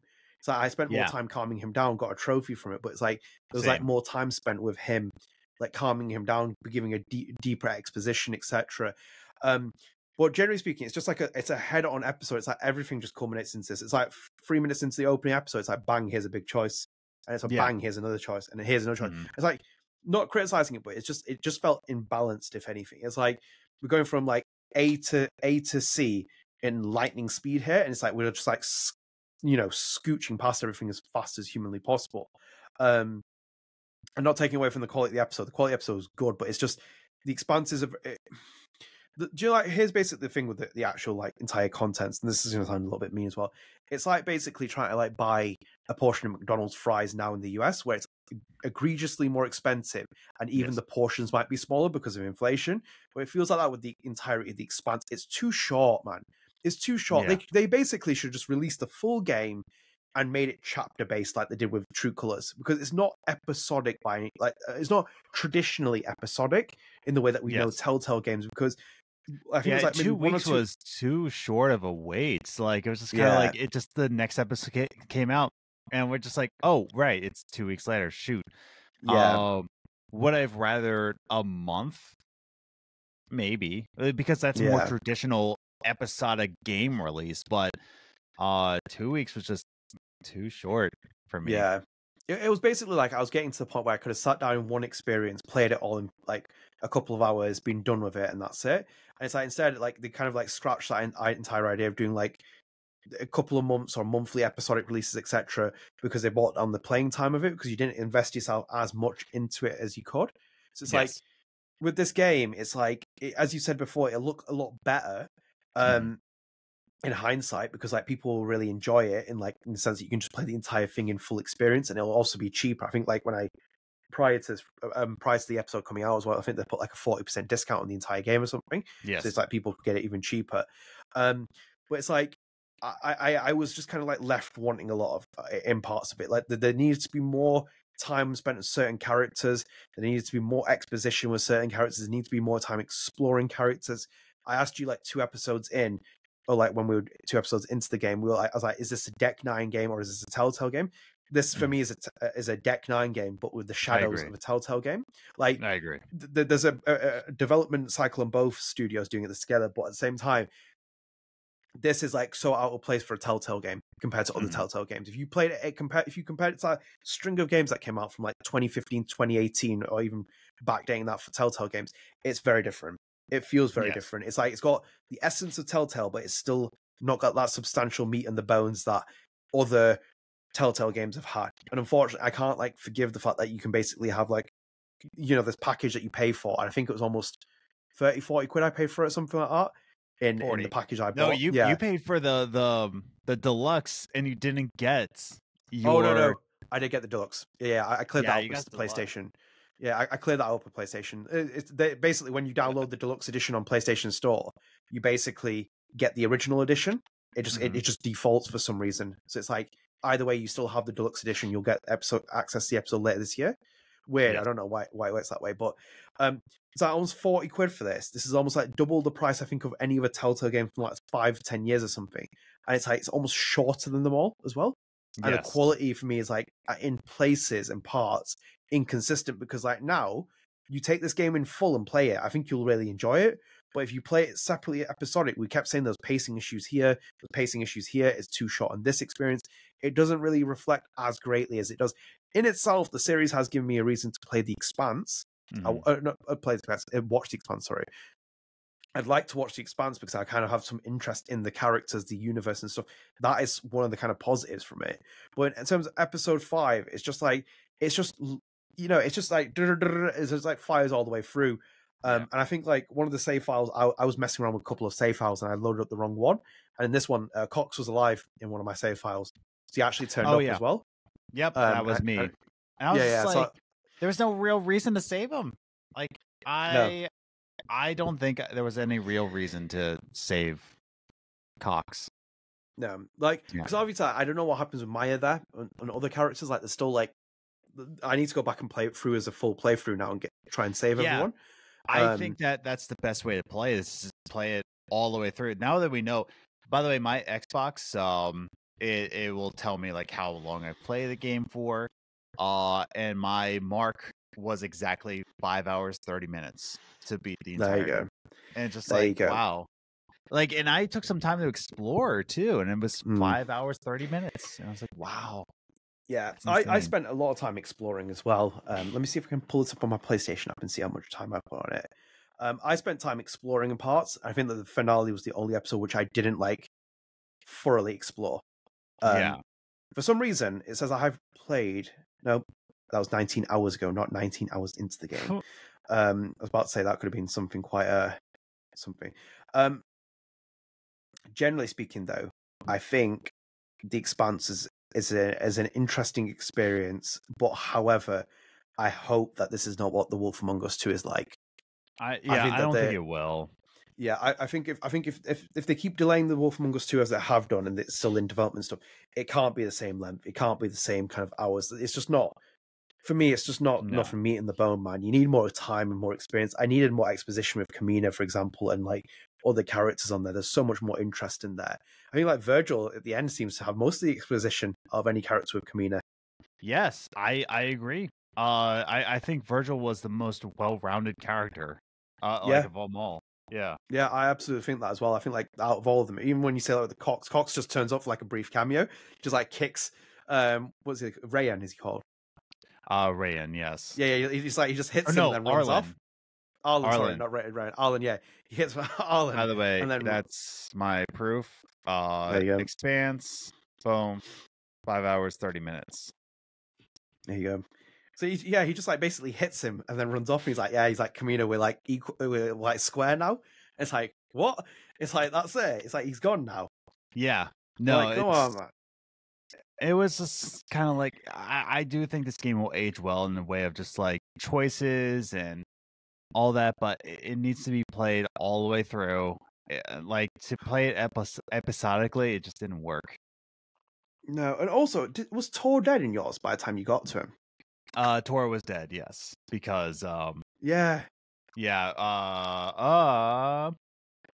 remember the name. Khan.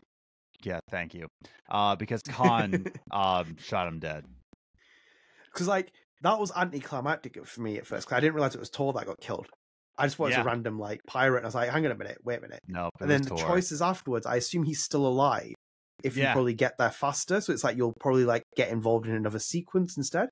So I think like that episode is premeditated on how much time you have and who the characters are alive left, because you could probably kill off some of them earlier, if not more of them. Like, so I think I did you save Rayan? Yes, I did. Yeah, I couldn't kill him. I couldn't do it. I really wanted to see what that option was, but because Rayan in mine, like he got his leg chopped off because of me, basically. So same. So like for me to like kill him, and he's just an innocent bystander. I'm like, no, I'm not going to kill Rayan. No. Yeah. But it just feels a little bit anticlimactic, and then even like getting towards the ending as well, it's like, you know, that Julie girl turns up. Julie, is her name Julie? Julie Mao, yes. Yeah, Julie Mao like chimes in on her phone and it's like, we've done this to Toussaint's ship, and Toussaint just seems very anticlimactic at the end after making her so big. She's like, she has like the villain syndrome of like being able to kill Kamina about 15 times and doesn't. It's like, come on, man, just like kill her already and just like get it done with. It's anticlimactic. I'm like, wow. It was short. I was too short. That's my only real problem with the game, is that like it's too short. But that's it. Yeah, that's the issue, because like the performances are great. The writing is actually really good for Deck 9 standards. This was like the opposite, for example, where I said it with like all the other stuff in the previous part of the episode about True Colors and etc. Greatly done with like the writing, greatly done with the performances. Just length, which is like been a big issue from like start to finish since we started this, and it's like, hopefully we see. Well, we're not even done with Expanse. Later this year, we've got one more. Yep, we'll talk about that later. Yeah. Main topic, overall Adam? Thoughts. Out of 5 stars, where are you putting it overall? As it is now, like episodically, where would you put it out of 5 stars? Are we doing like a 5-star, like as a 10-point scale where it's 0.5s? Yes. Probably like a 3.5. Unfortunately, I gotta agree. Yeah. It's just like I can't even give it a 4. I can't. Yeah, it's just too like short. It's too short. And I think the choices didn't really matter too much in the end. I had to play it again to feel like my choices did matter. But I didn't feel like they mattered, and it's too short. But it's still a good game. It's still good. It's just kind of like, it just leaves you feeling like, man, that was too short. Yeah, that's the thing. Like some of the choices, like ultimately, it's like the kind of aim is to keep everyone alive by the end of the ship. Like, get them all there, because you can keep everyone alive. There's a trophy for that, but it just doesn't seem like there's enough rewarding from it. Like, for example, it seemed like Cox just hits him and like runs off. It's like, cheers, right? Cheers. Like, even if he wasn't there, it wouldn't make a difference, because you would still get out of that situation. It's like, it's not rewarding enough for him to be there. It's like you have to have. Of the very early Telltale games of the past, it felt more like some of the crucial decisions, like someone had to be there if they weren't there. Did it matter that you slept with Maya? I didn't really see anything different, to be honest. Yeah, like I was just about to ask you, because I didn't sleep with her, but you did. No. The only thing that I could kind of say is when like Toussaint was confronting you, like, what was your reason to like betray me and blah blah. I was like, I did it for Maya, kind of thing. It's like this kind of like, and even when like you have him on the floor at the beginning, is it Rayan? On the floor is Rayan. Rayan, yeah. You have Rayan on the floor, and it's like you can even like, he says like, I saved you and blah blah, and it's like you can even have the option to kill him because like he killed Maya and blah blah. It's like, I'm like, no, not really, no. Yeah, like that's what I mean. It feels even more anticlimactic, because like one of the big decisions in one of the episodes of The Expanse was, do you sleep with this person or do you not? And then when you look at games of the past, like Life is Strange 2, that was never a major decision in the game. It's not like the end episode decision or something where it was like, sleep with Finn or sleep with Cass or sleep with no one. It's like, come on. It's like, it's not as deep. It's an interesting experience. It's definitely a game to pick up on sale, with no doubt about it. I think you'll enjoy it for that reason. I think you'll enjoy it. And I definitely don't want people to not play this game. It's still good. Yeah, like I still enjoyed it, and like 3.5 is still a very good score as well. And just saying that as well, it's like a very good score. I think people will enjoy it playing it on sale, and then also like playing it in its entirety. I think you're right with that from the beginning. Like the full contents of the game will be a lot more fun when you like have it all hands on. Obviously, we've got a DLC coming, which I'll be interested to see where that even goes as well, because that'll come in, I think, early 2024. I think it's predicted for release, so we'll keep an eye on that, and we'll probably circle back on it. But yeah, it's an interesting experience. It's hard to kind of review it. It for me, it's a Deck 9 game, and it's also a Deck 9 game with a Telltale exterior. But then it's also what you said as well before when you were talking about True Colors. If Deck 9 just had the chance to work on something original and do it themselves, just about to say. Yeah, it's gonna be great, and that's the thing with The Expanse. It actually is really good. You can see what I said about Deck 9 being really good with certain things. It's like Deck 9 is what you so good with character performance, with maybe not writing so much, but the performances are like by far one of the best I've ever seen in the games industry in its entirety. I think they have good concepts. I think they have good actors. I think they have good cores of a game. I just want to see an original IP from Deck 9 so badly. and I just want to see it happen because I think they have that core, you know. Yeah, if they could have removed the Telltale affiliation of this game and even got rid of some of the essences of Telltale and then just did this as a straight up episodic game from Deck 9, 3 or 4 hours longer as well, this could have been like easily a 4 for me, if not going towards a 4.5. It's like there's not much issue. Like everything we've spoken about and everything we spoke about from the beginning has mainly been about pacing and issue and like lengthwise. Like even like the fact like with Stefan Frost, who's a game director who's been involved with this, done mocap on some of he's nailed some of those performances like Tor and etc. He's like doing great direction. It's just the fact that it's the length that's the main issue with the game. So yeah, that's the end of our Expanse review segment. We've carried this on for quite a while, and it's quite nice to have actually been invested in it. It's quite interesting to see an early glimpse of Deck 9 outside of Life is Strange as well.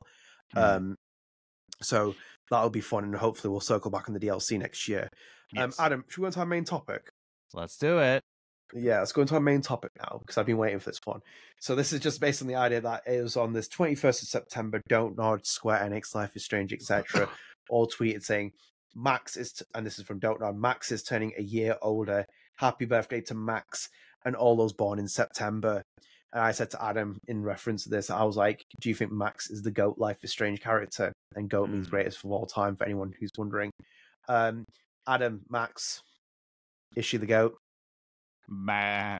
Or whatever goes to me. Yeah, I think in terms of what we've seen Life is Strange become, I think if we're talking the GOAT, and we're talking GOAT in terms of any subject, right? We're talking the yardstick.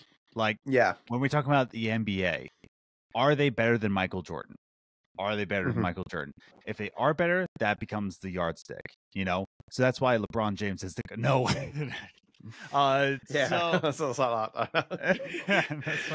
That's why King James is the GOAT, obviously. No, I'm just kidding. It's Russell Westbrook. But, you know, when we're talking about the GOATs for Life is Strange, the yardstick for that, you got to go Max, right? If we're going to use that sort of measurement of, are they better than Max in terms of like, okay, so let's put it this way. There's 3 main components to making a good Life is Strange character, right? It has to be coming of age, right? It has to be someone who needs to be built up and needs to be like have room for growth. It can't be someone who's already established in life, right? Or know who they are as a person. It has to be coming of age.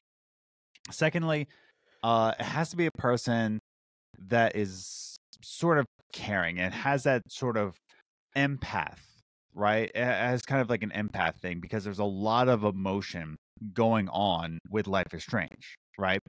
So already we're at, you know, a coming of age and empath. That is Max, right? And the third one, I would say, is just kind of more of how do I word this right? I want to say youth, right? But like naive, I gotta say, like a little bit of naivete. And it all kind of like goes into all 3 of these things, right? Naivete goes into empath, essentially sometimes, but not really. And then coming of age, room for growth, naive, but also that. But I think the naivety, whatever. To be naive is to have like a good perspective of life. Like you have to change perspectives all sorts of ways too. So your perspective needs to be in a way of like you were positive, but now you're starting to see the world as something like, oh, it's different. So the only one that actually, with all of these 3 things, right? The only one that measures up, you're going to like this answer, Sean. Straight up, Sean. Like Sean is like in that measuring boat of just like it's coming of age. He is an empath. Like whether or not you like it or not, he's an artist. He's an empath. He feels emotions. He doesn't like his little brother, you know. But he's also naive to the way the world works because he sees racism, but then he experiences it on his journey, right? You can also say all this for Alex, coming of age, empath, a little bit of naivety. But it wasn't really like she was coming out of counseling. Alex was really kind of growing already, right? It's not really coming. And of course, empath, that's the whole point of the game. But then you have naive. You know, Alex is a smart cookie. Alex is very much like she knows how the world works and she knows how emotions work. She knows how people work. There's no really naive sense with Alex. Whereas with Max, that's why the game works. It's because she's all three of these components and that you can really relate to her growth as a person. Same thing with Sean. Yeah. I don't know which one's better, but I'm going to go with Max. I feel like you stolen my notes. I generally had this conversation with myself like last night, all of it, with Sean and Max. Like it was all the way through. It's like about Sean and Max. Like Max, like I will go out on a limb here and say it's like some rescuings. Like the performance from Gonzalo Martin for Sean Diaz is better than Hannah Tell's for Max because Sean is a more complex character and a deeper character, and the portrayal is much more of struggle, adversity, etc. And that demands like basically an award-winning performance, and which is exactly what Gonzalo Martin won as well. Because I always say to people as well, if you go back and watch that year that he won the BAFTA, look at who he competed against, because it's like it's no tall order. I never even counted him even to be in the conversation for that because of who he was competing with. It was a tall order, and it was a very good performance. It was a masterful performance as well. And Agreed. It's like in itself, the conversation you're saying there, Sean is like kind of like the you know the best, you know, the kind of like matching position for like for Max, because Max is a really interesting character, and there's a reason why people relate to Max so much. Like, look at Max, for example. Most people don't even think they would even relate to this character yet. She's like she just relates to everyone wants to play the game, because like Max is something quite special. She's basically, for me, and this is really well for something, she reminds me of some of my favorite protagonists. So, for example, she reminds me of people like Solid Snake. She reminds me of people like Cloud Strife. These are some wild names that are out there. But it's because these characters are very monotoned. Their face is very like generic at some points.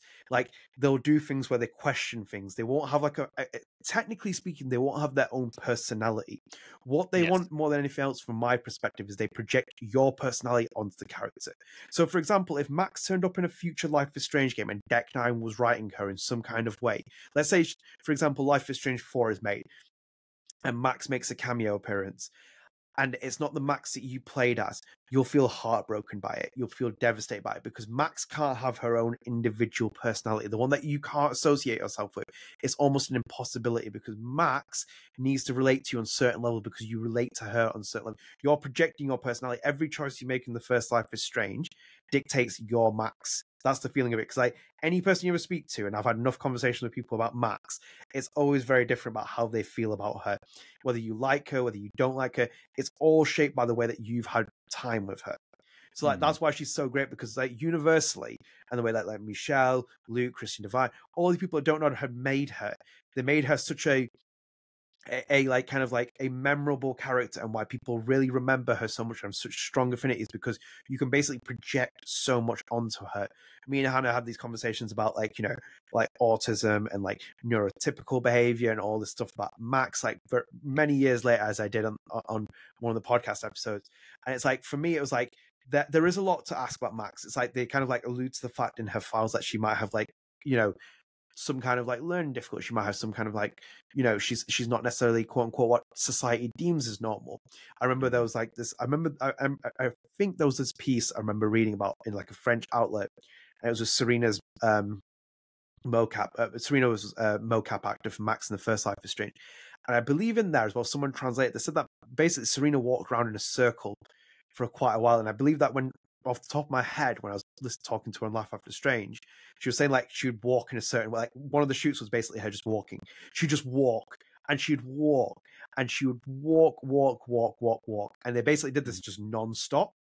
And it's like there's a reason why they did that as well, because like I remember the first thing for me, and it always sticks with me even now, 8 years later with Max is the fact that her walk down that hallway. I just like remember like chuckling or doing something. I was like, it's interesting how she walks. I was like, it's always interested me that, isn't it? I don't know what it is. I'm like, it's something about her walk that does it. And it's the same with Life After Strange as well with Danielle Vivart. She said to me, she's like, yeah, we just did a shoot where we was like, we're just walking with Rachel Lambert. And she's like, yeah, we just walked. And she's like, and it's like, when you look at it, then you start looking at Rachel Lambert as a character, you're like, hang on a minute. There is something about her walk which makes her personality in a certain kind of way. And it's the same with Max.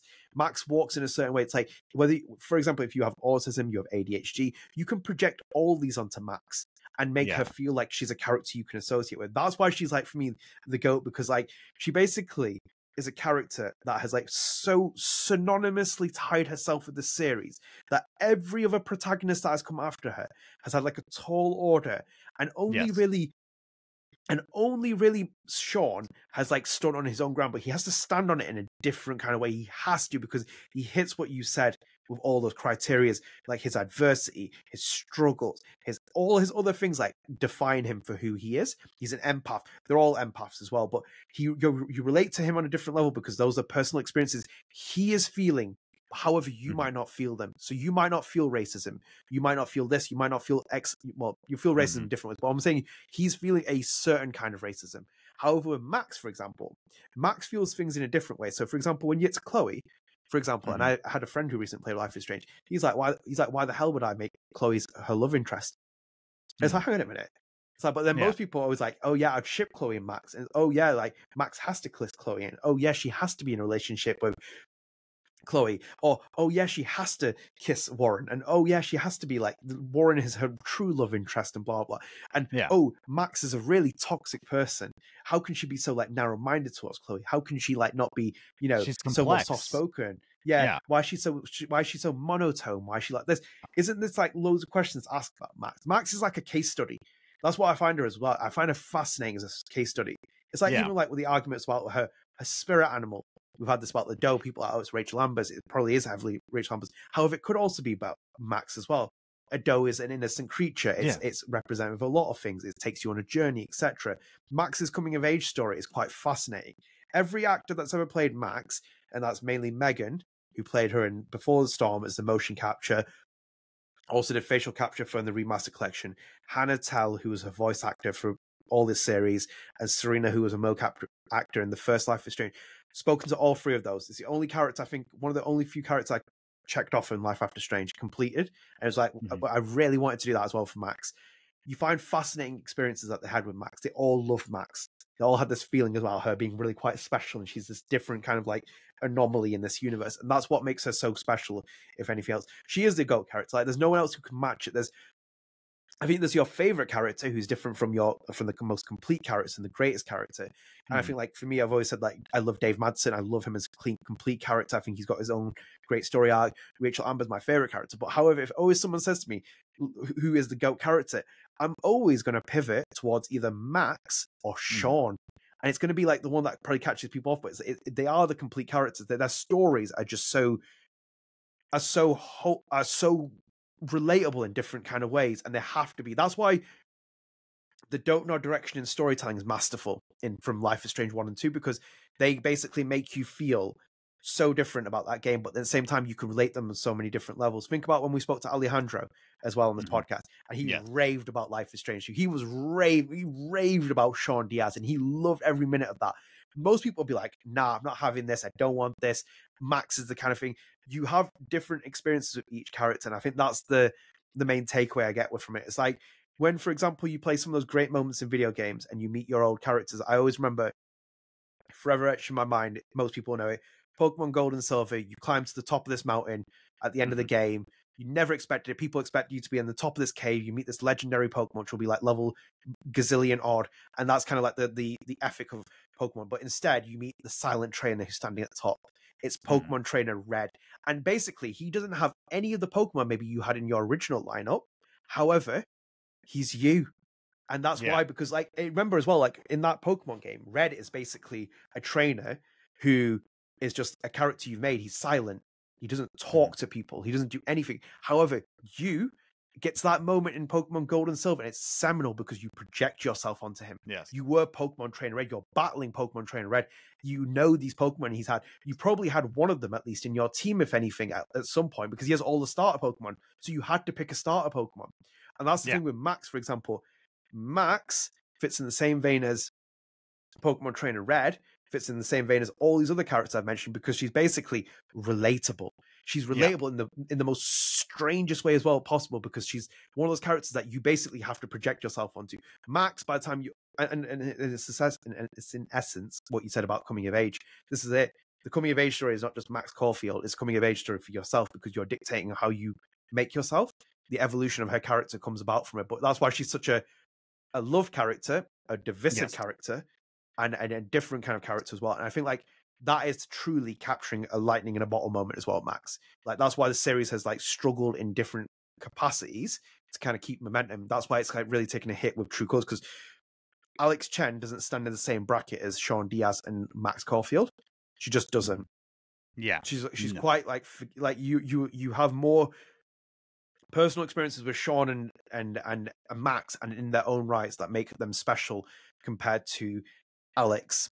And like that's the difficult the conversation when the conversation for GOAT starts, and this is like even the King James Michael Jordan, like, for me unanimously it is Max. However, and Max is here, but Sean is like there, and he is like creeping. He is creeping on her as well, because the more time you spend with Sean, you're like, hang on a minute.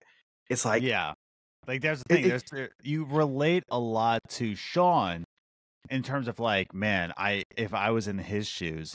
But the reason why he's here and Max is up here is that, like, Sean, you relate to him like, man, if I was in his shoes. But Max, you are in her shoes. You're her shoes. Like, she's just such a, like you said, she's a case study where it's just like, you don't know. There is no real underlying personality to Max. You are the personality to Max.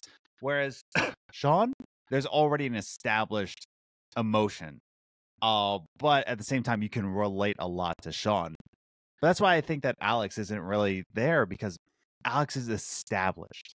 Like, her character is established. It's there, which isn't a bad thing in a game. But when we're talking about Life is Strange games where you are relating, to have an established character with established emotions and established point of view, it kind of gets muddied under the greatness of Max and Sean.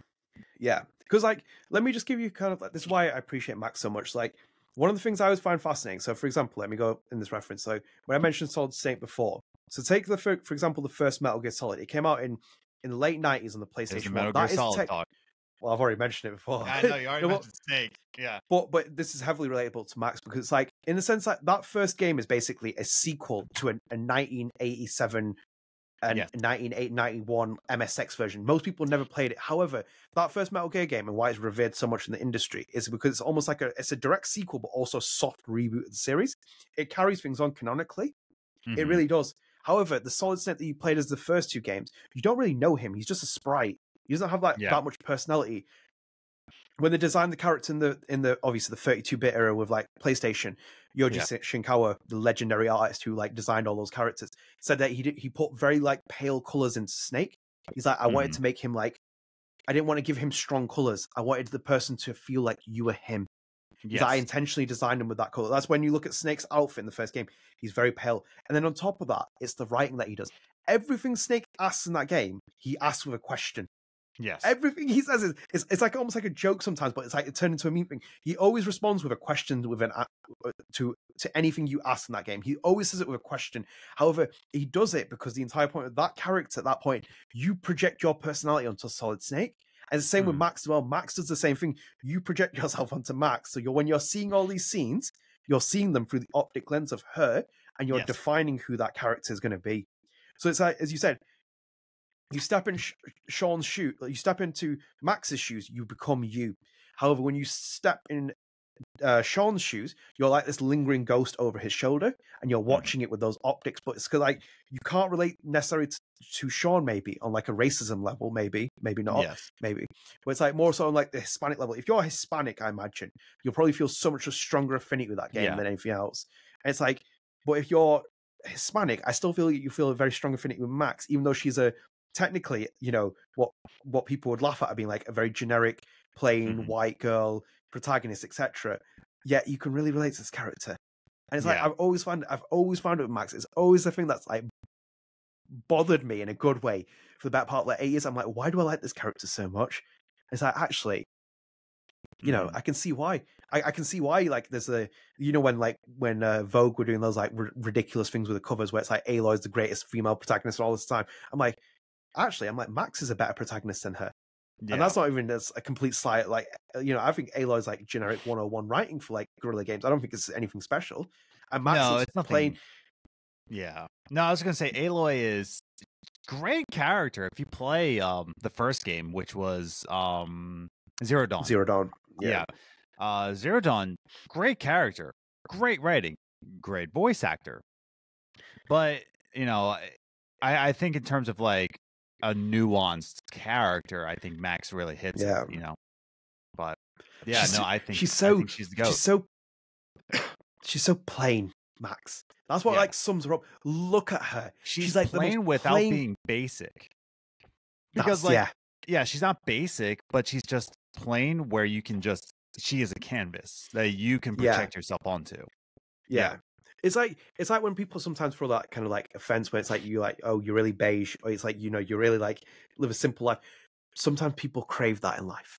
It's a very hard thing to like have like as a balance. The same with Max. She's very plain. Look for example as well. Here's another thing as well.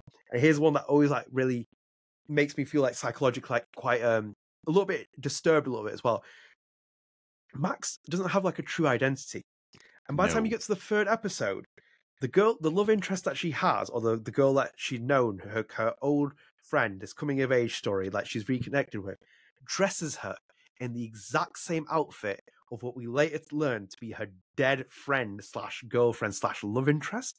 And does that not like make you feel quite interested about like where Max is? Like, she doesn't have any unique sense of style. Like, the only thing you can kind of really associate with Max is like her photography, and it's like her photography, even then it's like it does what, and she's most comfortable people do. In what she wears too. She's like gray sweatshirt and jeans. Exactly. And she compares herself to Albert Einstein, a famous womanizer, but is what it is. But yeah, like just says like gray sweatshirt and jeans. That's it. And I'm like, dude, if I could wear that all day, every day, let's go. Yeah, that's why I think, like, as I said, like, you can project yourself. So even if you're neurotypical or you're neurodivergent or anything else, you can basically project yourself onto Max because she'll assume these personalities at different points. So it's like, for example, when she's dressed up as Rachel, does she take on Rachel's personality? No. Then she looks like the hip girl, where you'd be like, oh yeah, actually she is a bit more hip, she has a bit more style and all this. That's where she's like, that's why you create such a special character. And it's very hard to like recreate those. That's why Max could be like the study of a case study, could be a dissertation topic. That's why people have written essays on the first life of Strange, because typically she's not the simple, plain, boring, forgettable character that most people will create in other games. Like, even, for example, as much as we talk about and we love it, Oxenfree, Alex doesn't even hold a candle to Max, for example. If you're comparing protagonists, she doesn't hold a candle. Yeah, no. Max, if you put Max in a bracket versus protagonist, she would probably outbeat a lot of them. And it'll catch a lot of people off by surprise how many protagonists she would literally just like be, you're out, I'm better than you, etc. in all these departments. I was going to say, yeah. No, go on. Oh, no. No, that just is. It like, is that like Alex is not comparable to Max? That's all. Yeah. It's just but I mean, like, if you put it like in a bracket with all these other protagonists in general, I think you'd find very much quickly it's like, oh wow, it got very sunny here. Yeah, I think you'd find like basically you'd get to the point where you realize how great of a character she is. She is the GOAT character, even though I think like there's a lot of emphasis put in the series on Chloe Price. Max, undisputed number one for me. Yeah, no, I completely agree with all of that. I just think that like Max is the yardstick when it comes to Life is Strange games, even for the future of Life is Strange. Yeah, absolutely. And I like the word yardstick. I was trying to figure that out before, I couldn't get it. I think we'll wrap up our topic here and we'll move into Spread the Arts, because we're quite far into this episode. I think it might be over 2 hours this rate. Adam, do you want to go first? Yeah, for Spread the Arts, I have two things. I am 80% confident that I've already said this in another episode. Pretty sure I have, but I don't care because it is my fall game. So every October, I play this game. It's a game called Night in the Woods.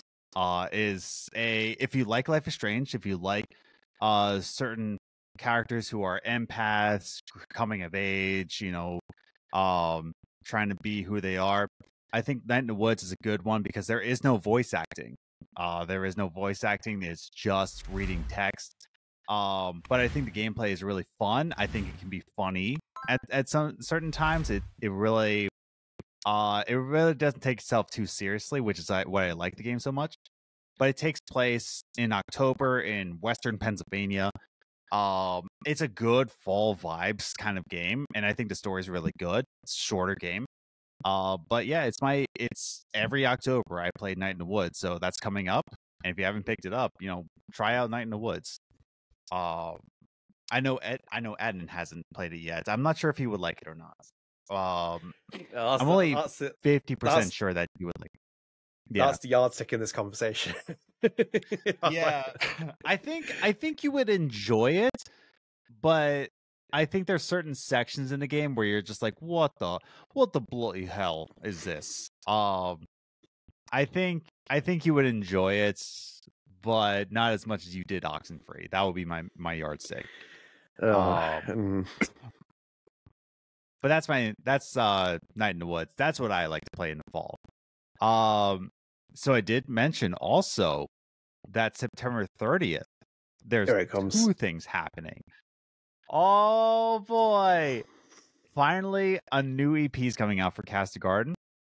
The only things I'm going to say about this is that I worked very hard on this EP. It's a video game. Because I want to compose for video games, I thought I could do an EP that's like music, but also can serve as video game soundtracks almost for certain genres. There's a space game, there's a boss battle, there is like a more funny game. But yeah, all I have to say is that I've worked really hard on this one. Comes out September 30th, and I hope that when you hear it, you can. I just hope that it's evident the work I put in to this EP. I really enjoyed it. It was a long process, but September 30th, it's going to be called. Okay, I'm going to pick the title right here, right now. It's live. I'm picking the title. It's going to be called Controllers and Cartridges. That's what it's going to be called. Wow, there we go. There's like 5 titles that I was picking for the album, but I'm going to stick with it. Controllers and Cartridges. So it's going to be called that. So Barry White. Yes. Yeah. You're going to like his part. You're going to really like Marcus Graves. He's in all of my projects. So when I contacted him, I'm like, it's not a Cast of Garden EP unless Marcus is on it. And he's like, I fully agree. Go. By the way, when I was doing his review for this one, so funny story. And I'm doing his EQ for this one. I contacted Marcus, like, Marcus, you have the same audio frequencies as a kick drum. It's like the same frequencies. He's like saying, like, that's not surprising. So yeah, no, you're gonna really like Marcus's part in this one. So it's good. I really like this one. It's gonna be a good one. That's very good. And yeah, I'm so convinced that you introduced this segment so you can just plug your songs every opportunity you can. Yeah. Oh, no swearing, Adam. Come on, man. Just adding on more effort for me there. Yeah. I have to bleep that now. Oh, great. Oh, well. Anyway. Thank you for those shouts. My pick will be, and Jesus, it's like got so sunny here all of a sudden. It was like being grim weather. Let me just try and close that out, actually. My pick will be quickly because I haven't finished this yet. Is the Resident Evil 4 DLC that has come out, which is Separate Ways. Nice. It is part of the remake of Resident Evil 4. Separate Ways was a DLC released from the original from the original Resident Evil 4. You follow Ada Wong, get it. I'm like so invested in it. It basically costs about £8. I think that's about maybe something like $15 in the US. I thought it was going to be really short, and I wasn't really convinced on the fact that the fact that I felt that this should have been in the base game included, because of the fact that you're remaking a game anyway when the DLC content's out. I think you should just release it as it is. It should be part of the game. However, this is almost like, I think it's like a 4 to 5 hour experience. So it's almost the same length as Resident Evil 3, which was heavily criticized for being short and was being charged at full price. I'm heading towards the end of it as well. It's just basically more Resident Evil 4 remake. It's like all the stuff that was great about Resident Evil 4 remake is all in there. And it's basically remaking what was considered really great DLC for a lot of people, and they just enjoyed in general. It's just been like redefined in so many different places. And even as well, Ada's voice actor got a lot of criticism at first, and I was kind of like a little bit more. I wasn't, I don't like agree with the backlash and all that stuff that people did. And that's just like, if you need to send abusive messages to people, sort your life out. I was really like crestfallen that Jolene didn't get to reprise Ada, because of like the game that we saw in Resident Evil 4 remake. However, Ada's voice actor has really grown on me in this game, and I think it's because she has more scenes focused on her. So it's like you have more exchanges. After that, she was only randomly popping up in scenes in RE4, so it's difficult to kind of get a tone of who she is. But in this as well, it's just naturally grown on me, and I'm like, actually, this is like almost a redemption arc here now as well. Not that she had to prove anything, but it's like a redemption moment. It's because you're spending so much time with the person. It's like you're naturally becoming more associated with Ada. There's a big jump from RE2 Ada to RE4 Ada. And like there's a big personality shift. So it's like RE4 Ada in the game, you only see her so much, but it's like separate ways, gives us so much more room to expand her DLC character out. And it's like so much of a refreshing take on it. So very much great DLC so far. Not right near the end of it. Yeah. Really love it. They've like basically used a lot of the same assets. Obviously, it's the same game, but it's like they've obviously like tapped into other areas which we didn't get to use prior to that, and like other little bits and stuff. I'm not going to spoil it, but if you own RE4 remake, definitely go and play it. It's really good. And if you don't own RE4 remake, definitely play that as well. It's a really good remake. But we'll wrap up here because I think I'm going to leave it here. I hope you enjoyed that. It's a long episode. In the comments, let us know about your thoughts about Max. Do you agree with us? Do you not agree with us? All that other spiel, it'll be interesting to hear. If you played the Expanse, let us know if you played the Expanse or not. Let us know what you think about Michel's 25 game list. I don't know if that topic segment will even make it into the final episode. I might even cut it out of deep embarrassment of me messing up names and dates and stuff. But anyway, let us know in the comments. In the meantime, for StrangeCast, as always, as well, please do consider dropping us to subscribe, turn on notifications, like the video, and share with your friends. Helps keep up to date with the content, helps you support the content, and also StrangeCast is available on all podcast services. So you're available on Apple Podcasts, Spotify with a video version, etc. We're on all of them, so do follow us. This will be our last episode of the month. We'll be back next month with a new episode. Until then, take care, stay tuned. There'll be more StrangeCast. Bye. Take care.